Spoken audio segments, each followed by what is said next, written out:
হাসরের ময়দানে আল্লাহ বেনামাজি গরীব বান্দাদের মোকাবেলায় পয়গম্বর ঈসাকে হাজির করবে। আল্লাহ ডাক দিয়া বলবে, ঈসা বলো বলো, দুনিয়াতে তোমার কি কি সম্পদ ছিল বলো। আমার এই বান্দাগুলো গরীব বলতেছে, তারা আমার হুকুম আদায় করতে পারে নাই, তুমি তো আমার হুকুম ছাড়ো নাই, দুনিয়াতে তোমার কি কি সম্পদ ছিল বলো। আল্লাহর আদালতে সেদিন পয়গম্বর ঈসা ডাক দিয়া বলবেন, মালিক, দুনিয়াতে তো আমার সর্বপ্রথম আমি গরীব হইলাম, আমার বাবাই ছিল না, বাপ সারা দুনিয়াতে আসছি, বাবার সম্পত্তি পাই নাই, ওয়ারিস কোনো সম্পত্তি পাই নাই। আল্লাহ এক নম্বরে আমি দিক দিয়া গরিব। আল্লাহ গো, আমার কোনো বিল্ডিং ছিল না, বাড়ি গাড়ি ছিল না, ল্যাপ তোষক কম্বল আমার ছিল না গো আল্লাহ। মাত্র 2টা চাদর ঈসা নবীর ছিলেন, মাত্র 2টা চাদর। এই 2টা চাদর ঈসা পয়গম্বর গায়ে জড়ায়া রাখতেন। দিনের বেলা একটা চাদর বিছাইতেন, আরেকটা চাদর ঈসা নবী গায়ে দিয়া ঘুমাইতেন, আরেকটা চাদর ঈসা নবী গায়ের মধ্যে জড়ায়া রাখতেন। রাতের বেলা পয়গম্বর ঈসা একটা চাদর বিছাইতেন, আরেকটা চাদর পয়গম্বর ঈসার গা মুবারকের মধ্যে দেয়া রাখতেন। এইভাবে ঈসা পয়গম্বর কাটাইতেন। আল্লাহর কাছে হাসরের ময়দানে বলতে থাকবেন, আল্লাহ, মাত্র 2টা চাদর আমার সম্বল ছিল, এই 2টা চাদর আমার সম্বল ছিল, খ্যাত ল্যাপ তোষক খেতা বালিশ কম্বল আমার কিচ্ছুই ছিল না, নিজের বাপের কোনো জমি বিটা ছিল না, নিজের অট্টালিকা বিল্ডিং আমার ছিল না, যেখানে রাত সেখানে আমার কাজ হয়ে যাইত। আল্লাহ, আমার তেমন সম্পদ ছিল না। আল্লাহ পাক রব্বুল আলামিন ডাক দিয়া বলবেন, পয়গম্বর ঈসা গো, আর কি কি সম্পদ ছিল বলো। ঈসা নবী হাসরের ময়দানে আল্লাহর দরবারে বলবেন, মালিক,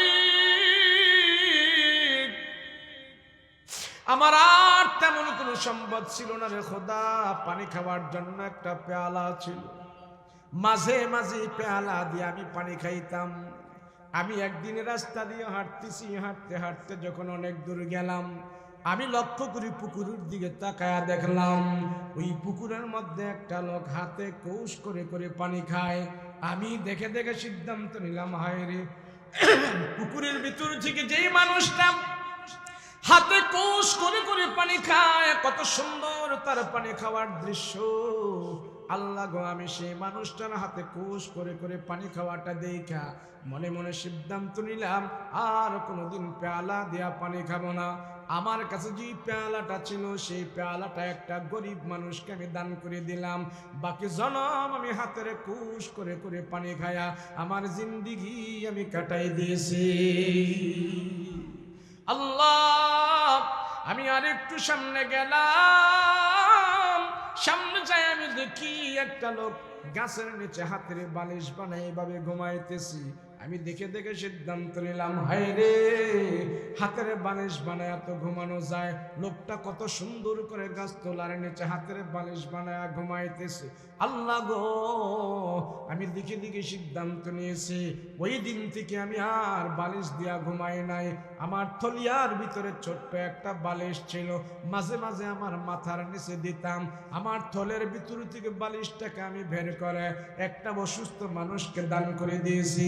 বাকি জানাম আমি হাতের বালিশ বানায়া বানায়া ঘুমায়া আমার জিন্দিগি আমি কাটাই দিয়েছি। আল্লাহ, আর বালিশ দিয়া ঘুমাই নাই।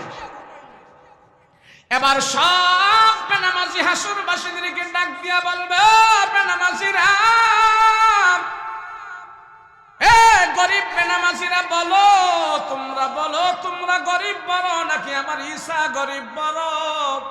এবার সব বেনামাজিরা ডাক দিয়া বলবেন, না আল্লাহ, আমরা গরিব বড় না, তোমার পয়গম্বর ঈসাই তো সবচেয়ে গরিব বড়।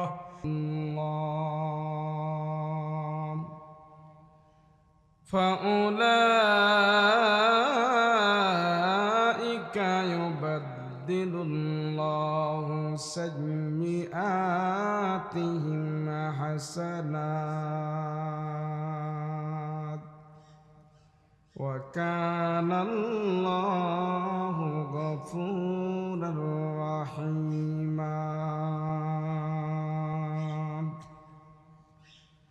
وقال الله تعالى عز وجل: ولقد آتينا لقمان الحكمة أن اشكر لله ومن يشكر فإنما يشكر لنفسه ومن كفر فإن الله غني حميد. قال سيدنا رسول الله صلى الله عليه وسلم: المرء على دين خليله فلينظر أحدكم من يخالل، أو كما قال النبي عليه الصلاة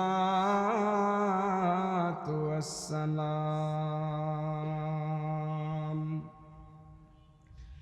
وقال تعالى في شان حبيبه ومحبوبه: وما أرسلناك إلا رحمة للعالمين.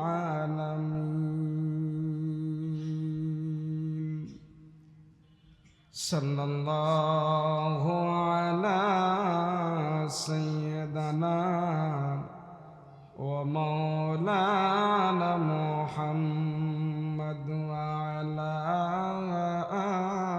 آله وأصحابه أجمعين.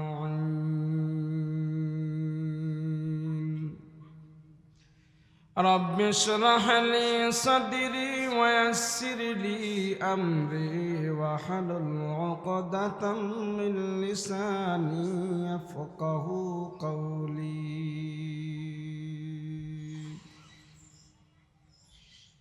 अल्लाह दिल दे जो तेरे इश्क के गर हो, अल्लाह दिल दे जो तेरे इश्क के गर हो, दाइम रहमत के तेरे उस पे नजर हो, दाइम रहमत की तेरे उस पे नजर हो। दिल दे के तेरे इश्क में हाल हो उसका, दिल दे के तेरे इश्क में हाल हो उसका।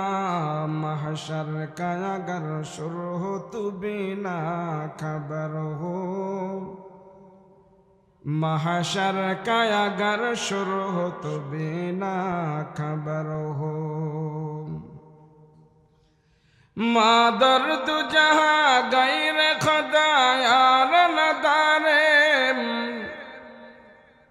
मादर तू जहाँ गैर खुदा यार न दारे, जुजियाद खुदा ही चद गुरकार न दारे, जुजियाद खुदा ही चद गुरकार न दारे। मायूसी नहीं अहल ज़मी अपने ख़ता से, तो कदीर बदल जाती ही मुझ तर्क दुआ से, तो कदीर बदल जाती ही मुझ तर्क दुआ से। ला इलाहा ला इलाहा इल्लल्लाह, ला इलाहा इल्लल्लाह, ला इलाहा इल्लल्लाह, ला इलाहा इल्लल्लाह, ला इलाहा। सुब्हानल्लाह अल्हम्दुलिल्लाह, ला इलाहा লা ইলাহা ইল্লাল্লাহ লা ইলাহা লা ইলাহা ইল্লাল্লাহ লা ইলাহা ইল্লাল্লাহ লা ইলাহা লা ইলাহা ইল্লাল্লাহ মুহাম্মাদুর রাসূলুল্লাহ সাল্লাল্লাহু পার গন্ডারিয়া যুব সমাজ ও এলাকাবাসীর উদ্যোগে 20তম তাফসীরুল কোরআন মাহফিল,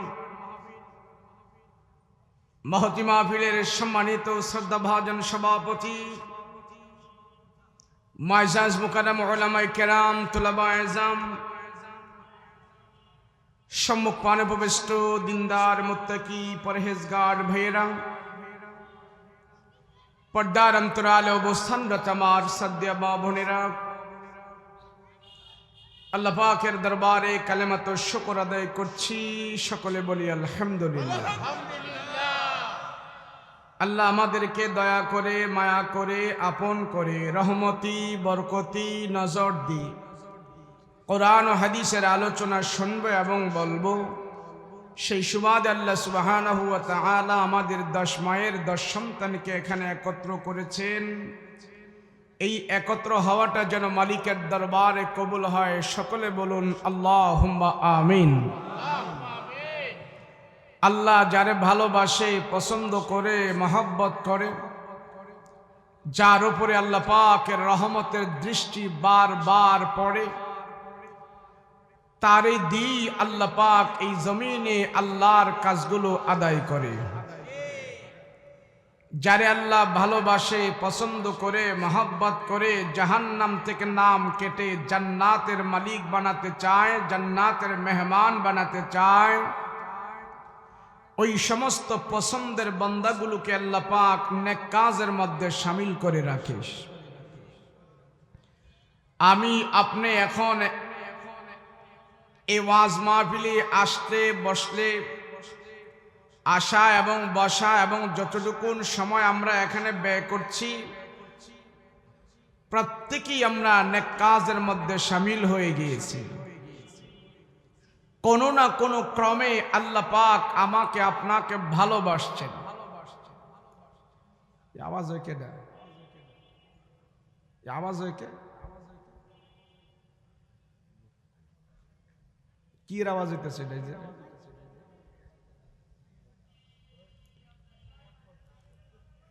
এই মুহূর্তে আল্লাহ পাক আমাকে আপনাকে কোনো না কোনো ক্রমে আমার আপনার উপরে মায়া দয়ার দৃষ্টি দিয়েছেন, আমাকে আপনাকে মহব্বত করেছেন। সেই জন্য আল্লাহ পাক আমাকে আপনাকে গুনাহমুক্ত মজলিসে বসায়া রাখছেন। বলেন, যতক্ষণ আপনারা বসেছিলেন অতক্ষণ কি আপনারা কেউ গুনাহ করেছেন? আপনাদের দ্বারা কি কোনো গুনাহ হয়েছে?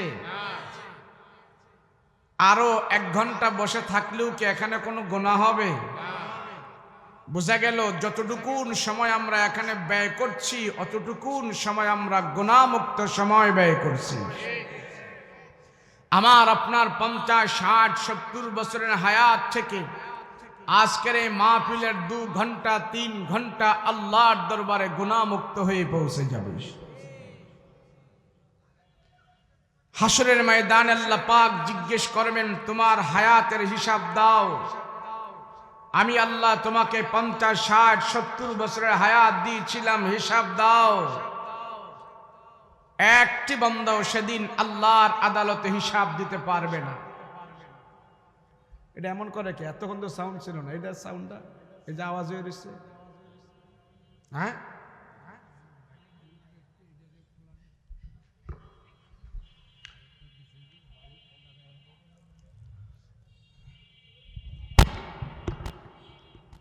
যতক্ষণ আমরা এখানে বসে থাকবো অতক্ষণ আল্লাহর ফেরেশতারা আমাদের আমল নামায় কোনো গুনাহ লিখবে না।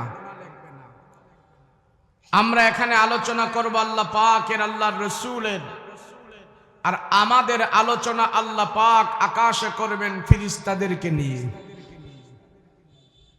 আমাকে আপনাকে আল্লাহ পাক ক্ষমা করে দিতে চায়, আমাকে আপনাকে আল্লাহ পাক জান্নাত দিতে চায়, আমাকে আপনাকে আল্লাহ পাক জান্নাতের মেহমান বানাইতে চায়। কিন্তু বান্দা লোভে পড়ে, শয়তানের প্রবঞ্চনায় পড়ে, দুনিয়ার মোহে পড়ে বিশাল জান্নাত থেকে সে বঞ্চিত হতে চায়। আল্লাহ যারে জান্নাত দিতে চায়, আল্লাহ যারে পরে রহমতের দৃষ্টি দেয়, আল্লাহ যারে বারবার পছন্দ করে ভালোবাসে, ওই বান্দাটাকে আল্লাহ পাক নেক কাজের মধ্যে শামিল করে রাখে। বলেন আমরা এখন কোথায় আছি? নেক কাজে শামিল আছি না? বলেন এই মহল্লা, এই এলাকায় আমাদের চাইতে কি আরো কেউ ভালো কাজ কোনো করতেছে? আরো কোনো ভালো কাজ, ভালো ইবাদত বন্দেগীতে লিপ্ত আছে? আল্লাহ পাক বলেন যেই সমাজে, যে এলাকায় মজলিস জমায়া 10 মায়ের 10 সন্তানের একত্র বসে আমার কাছে তাওবা ইস্তেগফার করে, আমি আল্লাহ তারা মজলিস জমায়া যে আমার দরবারে দোয়া করে ক্ষমা চায়, আমি আল্লাহ ফেরেশতাদেরকে সাক্ষী রেখে তাদেরকে ক্ষমা দান করে দিই।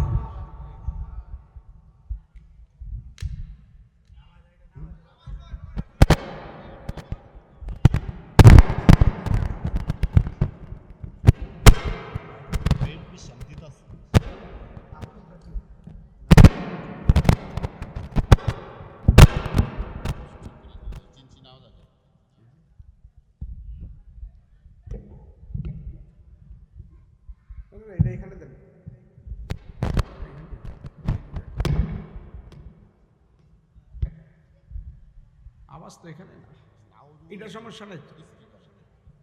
এই যে আওয়াজ হয় কানের মধ্যে,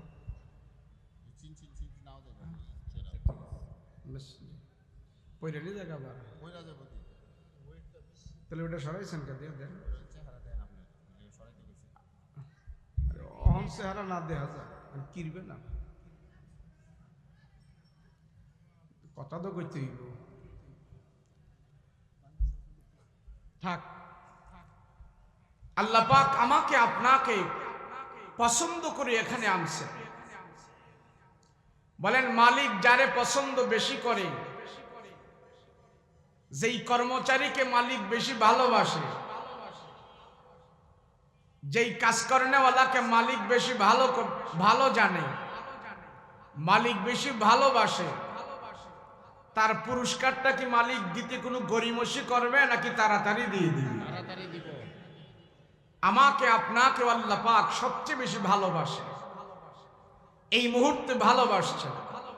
সেই জন্য আমাকে আপনাকে আল্লাহ পাক একটি গুনাহমুক্ত মজলিসে হাজির করে দিয়েছেন।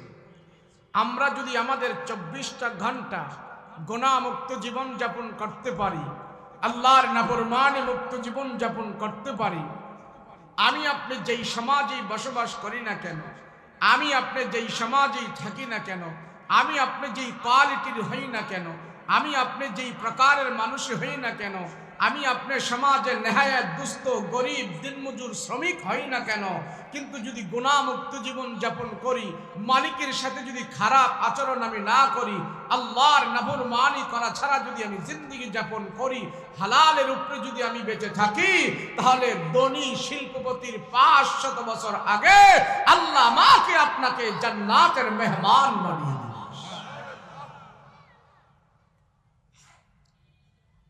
আল্লাহ কোন শিল্পপতিকে চায় না, আল্লাহ কোন টাকাওয়ালাকে দেখে না, ক্ষমতাওয়ালাকে দেখে না, বিত্তবানকে দেখে না, জমিদারকে দেখে না। আল্লাহ দেখে একটা দিল, আল্লাহ দেখে সেই দিলের ভিতরে আমার ভয় কেমন আছে। ঠেলাওয়ালা, রিক্সাওয়ালা, ভ্যানওয়ালা, শ্রমিক, দিনমজুর, গরিব, তার ভিতরেও যদি আল্লাহর ভয় থাকে, আল্লাহ বলে আমি দুনিয়া আখেরাতে তোরে সম্মানী বানিয়ে দিব। আমি আল্লাহ তোরে সম্মানী বানিয়ে দিব। হাজার হাজার প্রমাণ পৃথিবীর ইতিহাস এমন আছে, দুনিয়ার মানুষ তাকে দাম দেয় নাই, দুনিয়ার মানুষ তাকে সম্মান করে নাই, দুনিয়ার মানুষ তাকে তুচ্ছ করেছে, দুনিয়ার মানুষ তাকে ঘৃণা করেছে, কিন্তু সেই মানুষটা ঈমান মজবুত ছিল, আল্লাহর উপরে অগাধ বিশ্বাস আর ভালোবাসা থাকার কারণে আল্লাহ পাক দুনিয়া আখিরাতে তার সম্মান বাড়িয়ে দিয়েছে। পৃথিবীর বুকে যত বেডঙ্গা বেসাইজ, পৃথিবীর বুকে যত নেহায়েত দুস্থ গরিব অসহায়, যত মানুষ দুনিয়াতে আছে, সব থেকে আল্লাহ পাক যাকে একবার বেকোয়ালিটির করে বানিয়েছে, সমাজের কেউ তাকে কোনো দাম দেয় নাই, কোনদিন তার কথা কেউ জিজ্ঞেস করে নাই, খবরও নেয় নাই, কিন্তু আল্লাহ পাক তার খবর এমন নিয়েছে মৃত্যুর আগেই তার জান্নাতের সংবাদ শুনিয়ে দিয়েছে। ও মানুষ, তুমি কোন ডিজাইনের, তুমি কোনখানে আছো, তুমি কি করো, আল্লাহ পাক সেটা দেখে নয়, দেখে তোমার গুনাহমুক্ত জীবন আছে কিনা। 40 বছর, 50 বছর, 60 বছর, 70 বছর, ঊর্ধ্বে 80 বছর, 100 বছর, এর বেশি নয়, এই সামান্য সময় যদি তুমি গুনাহমুক্ত জীবন যাপন করো, আল্লাহ তোমাকে এমন পুরস্কার দান করবে, 10 দুনিয়ার সমান তোমাকে আল্লাহ জান্নাতের মেহমান বানিয়ে দিবে। পৃথিবীতে যত মানুষ আল্লাহ বানিয়েছেন, তার ভিতর থেকে আল্লাহ পাক 3 জন মানুষকে বেকোয়ালিটির মানুষ বানিয়েছিলেন। বেকোয়ালিটি বুঝেননি কারে বলে? এটা সাইজ গুজ বালা না, দেখতে ভালো না, কাউয়ার মতন কালা, আমাদের কুমিল্লায় বলে কাউয়ার মতন কালা, কালা তো কালা, আবার কাউয়ার মতো কালা। পৃথিবীর বুকে এমন মানুষ ছিলেন 3 জন, জোরে বলেন কয়জন? 3 জন। এরা বেকোয়ালিটির মানুষ ছিল,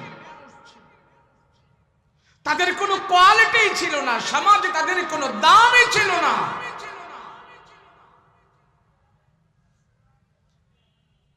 এক এক করে আমরা আজ সেই 3 জন মানুষের নাম শুনবো, তাদের কর্ম শুনবো। ইতিহাসবেত্তারা লিখেছেন এই 3 জন মানুষ ইতিহাসের পাতায় সবচেয়ে সমাজের মানুষের কাছে অবহেলিত মানুষ ছিলেন।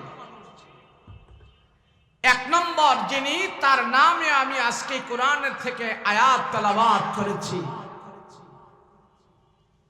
1 নম্বরের বেডঙ্গা বেসাইজের যিনি মানুষটা ছিলেন, উনি হলেন লুকমান হাকিম। নাম কে জোরে বলেন? এটা পারগেন্ডারিয়া লোকমান নয়, এটা আল্লাহর পছন্দের লোকমান। 2 নম্বরে কালো মানুষ ছিলেন হযরত বেলাল। 3 নম্বরে কালো মানুষ ছিলেন পৃথিবীর বুকে ওমর ফারুক রাদিয়াল্লাহু আনহুর এক গোলাম, নাম ছিল তার উম্মে মাহজা। এই 3টা মানুষ পৃথিবীর বুকে সবচেয়ে বেশি কালো ছিলেন। আবার পৃথিবীর বুকে পাশাপাশি 3টা মানুষকে আল্লাহ পাক সবচেয়ে বেশি সুন্দর করে বানিয়েছেন। 1 নম্বরে আমার আপনার নবী মুহাম্মদুর রাসূলুল্লাহ সাল্লাল্লাহু আলাইহি ওয়াসাল্লাম, সবচেয়ে বেশি সুন্দর ছিলেন আমার আপনার নবী। 2 নম্বরে হযরত ইউসুফ আলাইহিস সালাতু ওয়াস সালাম।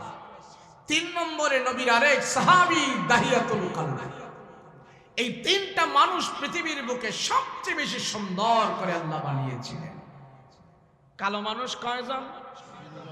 সুন্দর মানুষ কয়জন? মোট কয়জন? আজকে আমি যাদেরকে নিয়ে আলোচনা করব, ইনারা হলেন কালো মানুষ। কালো 3 জনের ভিতরে 1 জনের আলোচনা আজ করব, উনি হলেন লুকমান হাকিম। নাম কে জোরে বলেন? লুকমান হাকিম এমন একটা মানুষ ছিলেন, কালা তো কালাই বটে, কোন দিক দিয়েই সে উন্নত ছিল না, সব দিক দিয়ে নিম্ন কোয়ালিটির ছিল। শুধু নিম্ন নয়, আমাদের সমাজে তো অনেক মানুষ আছে কালো, কিন্তু কালো হলে হবে কি, বেটা অনেক ডিগ্রি আছে, শিক্ষিত,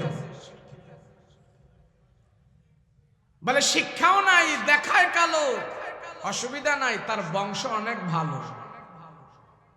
বলে বংশও নাই, শিক্ষাও নাই, কালো, অসুবিধা নাই, সে শিল্পপতি, তার বহুত টাকা আছে। একদিক দিয়ে না একদিক দিয়ে আসেই। লুকমান হাকিম এমন একটা মানুষ ছিলেন, তার কোনো দিক দিয়েই ভালো ছিল না, কোন দিক দিয়েই তার ছিল না। মাথাটা এমন মোটা ছিল, মাথা বড় মানুষকে ভালো দেখা যায় কিনা, আবার নাকের সেন্টা বাঁকা ছিল, দাঁতগুলো চানাচা ছিল, চেহারাটা কাউয়ার মতো কালো ছিল, জবানটা একটু তোতলা ছিল, পায়ের পাতাগুলো রেল লাইনের মতন ফাটা ছিল, পেটটা এমন মোটা ছিল, মানুষটা এমন খাটো ছিল, পড়াশোনা নাই, মূর্খ, বংশ হলো হাবশি, জাতে হইল রাখাল। বলে কোন দিক দিয়াই তার কোনো কোয়ালিটি ছিল না। লুকমান হাকিমের কোন দিক দিয়ে তার কোয়ালিটি ছিল না, কোন দিক দিয়ে তার উন্নত ছিল না, সব দিক দিয়ে নিম্ন কোয়ালিটি ছিলেন। সমাজের কোনো মানুষ তার দাম দিত না, সমাজের কোনো মানুষ তাকে দামি বলতো না, সম্মান করত না। কিন্তু আল্লাহ পাক এই লুকমান হাকিমকে এমন সম্মান করেছে, সম্মান করে করে আল্লাহ পাক এমন ভাবে তার দামি বানায় দিয়েছে। কোরআন হাকিমের ভিতরে 114টা সূরার ভিতর থেকে আল্লাহ লুকমানের নামে একটা সূরা বানায়া পাঠিয়ে দিয়েছে। মুসলমান ভাইয়েরা রে আমার, এই সমাজের মানুষ লুকমানকে কোনো দাম দেয় নাই, আল্লাহর জমিনে কোনো দাম পায় নাই। কালো মানুষ এমনি তো কেউ পছন্দ করে না, কালো যারা হয় তারা নিজেরা নিজেকেও পছন্দ করে না। আমাদের সমাজে অনেক মানুষ আছে, দেখবেন আয়নার সামনে দাঁড়ায় নিজের চেহারাটা দেখতে থাকে, আর মনে মনে বলে খোদারে যত কালা পাইছস আমার একে ঢাইল্লা দিছস নাকি, আর কারোরে পাস নাই নাকি? ও খোদা এত কালো করে আমারে বানাইলি, কোনো মহিলা আমারে পছন্দ করে না। কিন্তু লুকমান হাকিম এমন কথা কোনোদিন বলে না। লুকমান হাকিম আয়নার সামনে দাঁড়ায় দাঁড়ায় শুধু মনে মনে বলতেছেন, আল্লাহ আমি তো নিজে নিজে কালো হই না, আমার বানানেওয়ালা তো আমি না, আমার বানানেওয়ালা একমাত্র তুমি। আল্লাহ এমন কালো করে বানায়া তুমি যদি আমার প্রতি সন্তুষ্ট থাকো, আমি লুকমান তোমার প্রতি সন্তুষ্ট আছি। ও মুসলমান ভাইরে আমার, লুকমান হাকিম একটা সাধারণ মানুষ ছিলেন, রাখাল ছিলেন, ছাগল বকরি চড়াইতো। নিজের ছাগল বকরি না, এক জমিদারের রাখালগিরি করত। সকালবেলা ছাগল বকরিগুলো নিয়ে পাহাড়ের পাদদেশে যাইতেন, আর বিকাল বেলায় মালিকের কাছে গনে গনে ছাগল বকরিগুলো জমা দিতেন। লুকমান হাকিমের এটা ছিল তার রাখালগিরি, এটা ছিল তার ডিউটি, এটা ছিল তার চাকরি, এটা ছিল তার কর্ম। রাখালের চাইতে পৃথিবীতে নিম্ন পদের কোনো পদ নাই। লুকমান হাকিম সে রাখালগিরি করত, কিন্তু আল্লাহ তার এমন দামি কেমনে বানাইল, কোরআনের ভিতরও আল্লাহ পাক তার নামে সূরা বানায়া পাঠাই দিল। কোন কারণে? ও মুসলমান বন্ধু, আল্লাহ ডাক দিয়া কা মানুষ, আর একজন রাখালের ভিতরে যে কোয়ালিটি গুলো ছিল, যে গুণগুলো ছিল, সেই গুণগুলো যদি তোমাদের ভিতরে আসে, তোমাদের নাম কোরআনে আসবে না, তোমাদের নাম জান্নাতের খাতায় চলে যাবে। আল্লাহ ডাক দিয়া কো মানুষেরা, ওই রাখাল লোকমানের প্রতি তোমরা তাকায় দেখো কি কি গুণ তার ভিতরে ছিল, কি কি আমল সে করেছিল। আমি আল্লাহ তারে কেন এত দামি বানাইলাম। হাকিম লোকমান সকালবেলা ছাগল বকরিগুলো নিয়ে পাহাড়ের পাদদেশে যায়। পাহাড়ের পাদদেশে যাইয়া এবার পাহাড়ের ভিতরে সব ছাগল বকরিগুলো বিচরণ করাইতেছে। সব ছাগল বকরিগুলো মাঠের মধ্যে লাগায়া ঘাস পানি খাইতেছে। লোকমান হাকিম এবার একটা পাহাড়ের টেলার উপরে বসে বসে বলতেছে, আল্লাহ, আসমান কত সুন্দর করে বানাইলা, জমিনটা কত সুন্দর করে বিছাইলা, পাহাড় পর্বতগুলো আল্লাহ কেমনে তুমি সাজাইলা, ওই গাছ গাছালি কত সুন্দর, আসমানের তারকাগুলো কত সুন্দর। আয় আল্লাহ, পাহাড় কত সুন্দর, ঝর্ণা কত সুন্দর, আল্লাহ তামাম পৃথিবীর সৃষ্টি কত সুন্দর। এই পৃথিবীর সৃষ্টি দেখে আমি বুঝতে পারলাম আল্লাহ তুমি নিজে না জানি কত সুন্দর। আয় আল্লাহ, সৃষ্টি দেখে বোঝা যায় তোমার কুদরতি হাত কত সুন্দর। আয় আল্লাহ, সেই সুন্দর কুদরতি হাত দিয়া আমার মতন বেডঙ্গা বেসাইদের লোকমানকে আল্লাহ তুমি বানাইলাম। আয় আল্লাহ, আমি নিজে নিজে এত বেডঙ্গা বেসাইদের হই নাই, আমারে তুমি এত বেসুন্দর করে বানাইলা। আল্লাহ, তাতে আমার কোনো অসুবিধা নাই। দুনিয়াতে 60-70 বছর 90 বছর যত হায়াত দাও, এই হায়াতের ভিতরে তো আমি বেডঙ্গা বেসাইজের থাকবো। আমি সুন্দর না, দুনিয়াতে কোনো মানুষ আমাকে দাম দেখ আর না দেখ তাতে অসুবিধা নাই। দুনিয়াতে আমি গরিব হই ধনী হই তাতে কোনো অসুবিধা নাই। আল্লাহ, দুনিয়ার ভিতরে আমি সম্পদের মালিক না হই, দুনিয়ার কোনো মানুষ আমার দাম দেখ আর না দেখ তাতে কোনো অসুবিধা নাই। আরে মালিক, মৃত্যুর পরে তোমার কাছ থেকে আমি জান্নাত চাই, মৃত্যুর পরে আমি জান্নাতের ভিতরে যেতে চাই। আল্লাহ, তুমি আমার জান্নাতের মেহমান বানাই। লোকমান হাকিম বলে, মালিক, এই সমাজের কোনো মানুষ আমার দাম দেয় না, এই সমাজের মানুষের কাছে আমি দামি হতেও চাই না। আল্লাহ, মৃত্যুর পরে আমি জান্নাত চাই। কেননা মালিক, তুমি আমার মৃত্যুর পরে যদি জান্নাত দাও, আমি এমন কালো থাকবো না, আমি গরিব থাকবো না, আমি বেডঙ্গা থাকবো না। জান্নাতের ভিতরে যাওয়ার পর কোনো মানুষ তো অসুন্দর থাকে না, সব মানুষ সুন্দর হয়ে যাবে। আল্লাহ, তোমার কাছ থেকে আমি জান্নাত চাই। মালিক গো, আমি জানি তুমি আমার এত কালো করে বানায়া আমার জন্য একটা জান্নাত বানাইছো। প্রত্যেক মানুষের জন্য আল্লাহ এক একটা করে জান্নাত বানাইছে, সব মানুষের জন্য আল্লাহ এক একটা করে জান্নাত বানাইছে। কাফের মুশরিকদের জন্য আল্লাহ এক একটা করে জান্নাত বানাইছে, আমার আপনার জন্য আল্লাহ এক একটা করে জান্নাত বানাইছে। কিন্তু আমারে আপনারে আল্লাহ জান্নাত দিবে, কাফের মুশরিক বেঈমানদেরকে আল্লাহ জান্নাত দিবে না। ওই বেঈমানদের জান্নাতগুলো আল্লাহ কেটে কেটে ক্যান্সেল করে করে মুমিনকে একের জায়গায় অধিক পরিমাণে জান্নাত দিয়া আল্লাহ মুমিনের মর্তবা বাড়ায়া দিবে।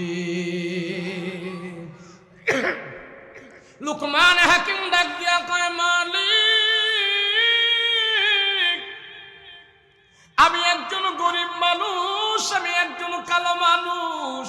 আল্লাহ, তুমি আমার জন্য জান্নাত বানাইছো, সেই জান্নাতটা চাই, তুমি আমার জান্নাত দিবা।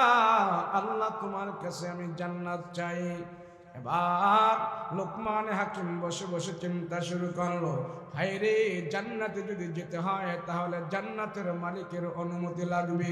জান্নাতে যদি যেতে হয় জান্নাতের মালিকের অনুমতি ছাড়া জান্নাতের ভেতরে যাওয়া যাবে না।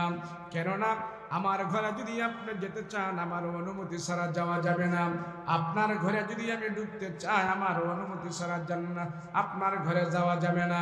লুকমান হাকিম এবার মনে মনে চিন্তা করতেছি, জান্নাতের মালিক তো আমি না, জান্নাতের মালিক হলেন আল্লাহ।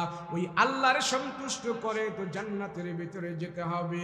এবার টেনশনে পড়ে গেছে, হায় রে হায় রে হায়, আমি হইলাম গরিব মানুষ, কোন কাজ করলে আল্লাহ আমাকে সবচেয়ে বেশি ভালোবাসবে, কোন কাজ করলে আল্লাহ মানে সবচেয়ে বেশি ভালোবাসবে, ভালোবাসা আল্লাহ আমাকে জান্নাত দিবে, সে কাজগুলো কি, সেই কাজগুলো কি?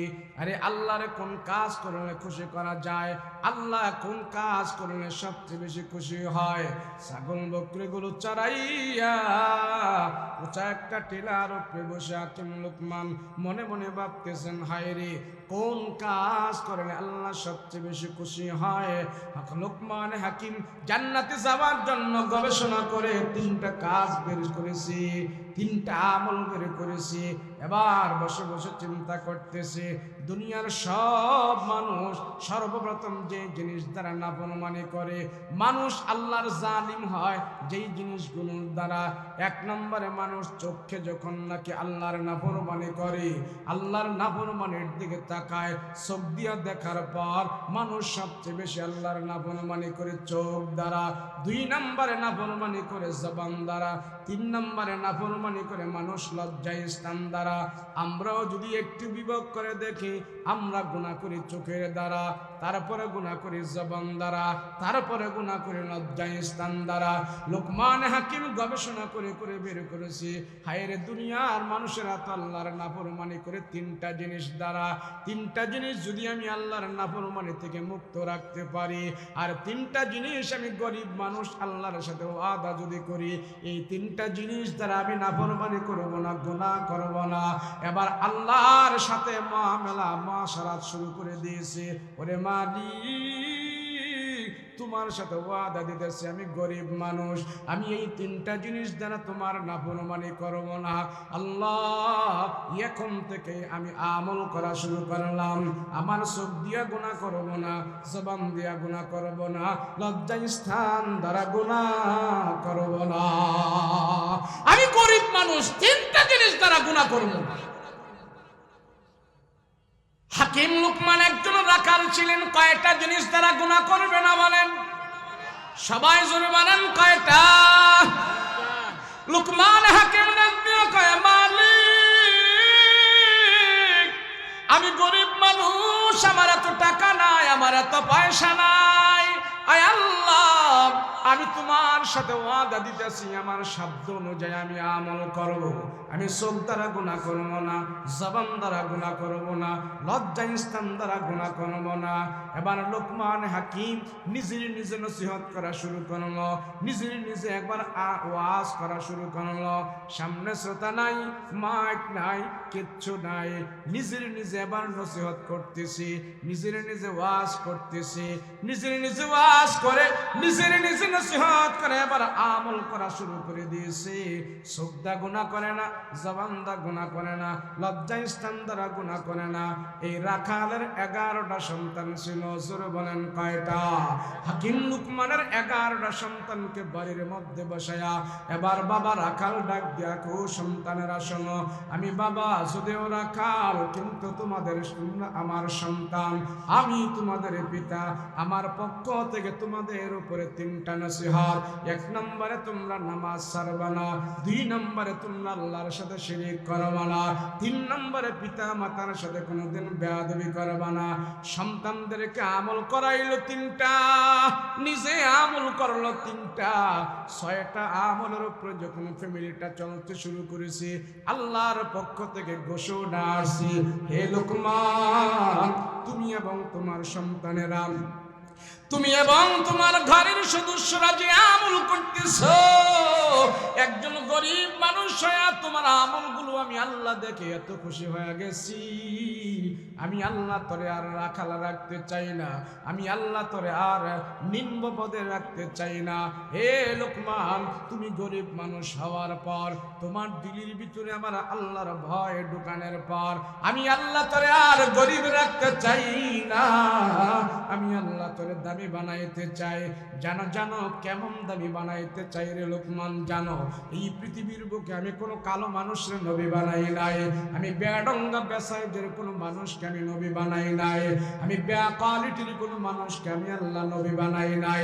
এই পৃথিবীর বুকে আমি আল্লাহ যত নবী বানিয়েছি এবং যত নবী বানাবো, লোকমান শোনো, আমি আল্লাহ সব নবীদেরকে সম্মান ইজ্জত মর্যাদা দিয়েছি। সমস্ত নবীর চেহারা সুন্দর ছিল, তোমার মতন কালো ছিল না, কিন্তু সব নবীকে আমি আল্লাহ নবী বানিয়েছি। তাদের বংশ মর্যাদা অনেক দামি ছিল, তাদের চেহারা অনেক সুন্দর ছিল, সব নবীর কণ্ঠ অনেক ভালো ছিল। কিন্তু লোকমান, তুমি গরিব হয়ে তুমি যে আমল করছো, ওই আমলের কারণে, তোমার সন্তানদেরকে ভালো আদেশ দেওয়ার কারণে আমি আল্লাহ সিদ্ধান্ত নিয়েছি তোমার মতন একটা কালো মানুষ, বেডঙ্গা বেসাইজের মানুষকে আমি আল্লাহ এখন গরিব থেকে রাখাল থেকে টান দিয়া আমি আল্লাহ তোমার নবুয়তি দান করে দিতে চাই, আমি তোরে নবী বানাইতে চাই। লোকমান হাকিম ডাক দিয়া বলে, মালিক, এই পৃথিবীর বুকে কোনো কালো মানুষকে যদি আপনি নবী না বানান, আল্লাহ আমার নবী বানানোর কোনো দরকার নাই। আল্লাহ আপনি আমার নবী বানায়েন না, নবুয়তির খাতায় ব্যাজ যদি করার কোনো দরকার নাই গো আল্লাহ, আমার নবী বানায়েন না, অন্য কিছু দেন। আল্লাহ কয়, লোকমান, আমি তোর নবী বানাইতে চাই। তোর গুণের কারণে, তোর আমলের কারণে, তোমার ঘরের ভিতরে আমল চলেছি, তোমার বাসার ভিতরে তোমার সন্তানেরা আমল করে, তুমিও আমল করো, তোমার সন্তানেরাও আমল করে। এই আমল করার কারণে আমি আল্লাহ তোর নবী বানাইতে চাই। লোকমানে হাকিম কয়, কোনো কালো মানুষের যেহেতু আপনি নবী বানান নাই, কোনো দুর্বল মানুষকে যেহেতু আপনি নবী বানান নাই, আমারে নবী বানায়া নবুয়তির খাতায় ব্যাস যদি করার কোনো দরকার নাই, আল্লাহ নবুয়তি আমারে দেন না, দেন না, অন্য কিছু দেন। আহকামুল হাকিমের আল্লাহ ডাক দেখা রাখাল, যদি নবুয়তি না নাও আমার কাছ থেকে তুমি আর একটা জিনিস নিতে পারো রে লোকমান। বলে, সেটা কি? আমার গাইবী খাজানা থেকে তুমি এলেম নাও, এলেম আমি আল্লাহ তোরে দিতে চাই। লোকমান হাকিম বলে, আল্লাহ, এলেম নিলে লাভ হবে কি? এলেম নিলে লাভ হবে কি? আল্লাহ ডাক দিয়া কয়, এলেম নিলে লাভ হবে দুইটা। এক নম্বরে আসমানি এলেম দিয়া তুমি আমার আল্লাহকে চিনতে পারবা, দুই নম্বরে আসমানি এলেম দিয়া মৃত্যুর উপরে জান্নাতে যাওয়ার পর আমার জান্নাতের নেয়ামতগুলো খুঁজে খুঁজে বের করতে পারবা। এলেম নেই রাখাল লোকমান এবার ডাক দিয়া আল্লাহ, আসমানি এলেম যদি আপনার পক্ষ থেকে আমাকে দেন আর আমি যদি আপনাকে চিনি, আল্লাহ আপনি আমার এলেম দেন, এলেম দেন, আমার নবুয়তি দরকার নাই, আমার এলেম দেন। মুফাসসিরিনে কেরাম হাকিম লোকমানের তাফসীরের ভিতরে লেখে, আমি ছোট মানুষ, 4টা তাফসীর পড়েছি, 4টা তাফসীরের ভিতরে একই কথা লেখছে। লুকমান হাকিমকে আল্লাহ পছন্দ করে এমন এলেম দিয়েছে, 10,000 কিতাবের জ্ঞান আল্লাহ তার মাথার ভিতরে ঢুকাইয়া দিছে। এ লোকমান, নাও নাও, গুনাহমুক্ত জিন্দেগি যাপন করেছো, গুনাহমুক্ত তুমি পরিবেশ কায়েম করেছো, তুমি নিজে গুনাহ করো নাই, তোমার সন্তানদেরকে দিয়ে তুমি গুনাহ করাও নাই। আমি আল্লাহ খুশি হইয়া তোমার কিতাবের জ্ঞান দিয়া এখন তোমাকে আমি বড় আলেম বানায়া দিছি। এখন তুমি আর রাখাল না, রাখাল না, রাখাল থেকে টান দিয়ে আমি আল্লাহ তাআলা তোমার দামি বানায়া দিছি। ও মুসলমান, গুনাহমুক্ত জীবন যাপন করে একজন রাখাল যদি এত দামি হতে পারে, আমি আপনি কেন গুনাহমুক্ত জীবন যাপন করে দামি হতে পারি না? কারণটা কি? আজ সারা দুনিয়াতে সব মুসলমানেরা কুত্তার মতো পিটানি খাইতেছে, কারণ মুসলমানের সন্তানেরা এই জমিনে সবচেয়ে বেশি জিনা করে, সবচেয়ে বেশি সারা গুনাহ করে, আল্লাহর নাফরমানি করে এই সমাজে মুসলমানের সন্তানেরা। হাকিম লুকমান এত এত আমল থেকে 3টা আমল বেছে নিল, কারণ কি? চোখ দিয়া গুনাহ করে নাই, জবান দিয়া গুনাহ করে নাই, লজ্জায় স্থান দিয়া গুনাহ করে নাই। আমরা যদি একটু হাকিকতের চোখ দিয়া তাকাই, আমরা দেখতে পারবো এই সমাজের যত নামি দামি হুজুর, হাজী, বক্তা, মাওলানা, মৌলভী, শিল্পপতি, মেম্বার, চেয়ারম্যান, যত নামি দামি মানুষ আছে, 3টা জিনিস দ্বারা সর্বপ্রথম গুনাহ করে। কথা বলেন ঠিক কিনা? এই 3 জিনিসের সমস্যা, এই 3 জায়গায় সমস্যা। সব মানুষের এই 3 জায়গায় সমস্যা। উনার চোখ ভালো না, জবান ভালো না, লজ্জা স্থান ভালো না। সেই জন্য আমার রাসূল এই 3টা অঙ্গ প্রত্যঙ্গের দিকে ইঙ্গিত করে বলেছে, আমার কোন উম্মত যদি 3টা অঙ্গ প্রত্যঙ্গ গুনাহ থেকে মুক্ত রাখে, হেফাজত রাখে, রাসূল বলেন আমার উম্মতেরা যদি 3টা অঙ্গ প্রত্যঙ্গ গুনাহ থেকে হেফাজত রাখে, চোখ, মুখ, লজ্জা স্থান যদি গুনাহ থেকে মুক্ত রাখে, জানো আমার রাসূলের পক্ষ থেকে তার জন্য কত বড় অফার আছে জানো? আমার যে উম্মত চোখ দিয়া গুনাহ করে না, জবান দিয়া গুনাহ করে না, লজ্জা স্থান দিয়া গুনাহ করে না, জেনে রাখো আমি রাসূলের সাথে তারা জান্নাতে বসবাস করবে। মুসলমান ভাইরা আমার, লুকমান হাকিম আমার নিজে আমল করতেছে, সন্তানদেরকে আমল করায়। হাকিম লুকমানের এই নসিহতগুলোর ভিতরে 30টা নসিহত পাওয়া যায়।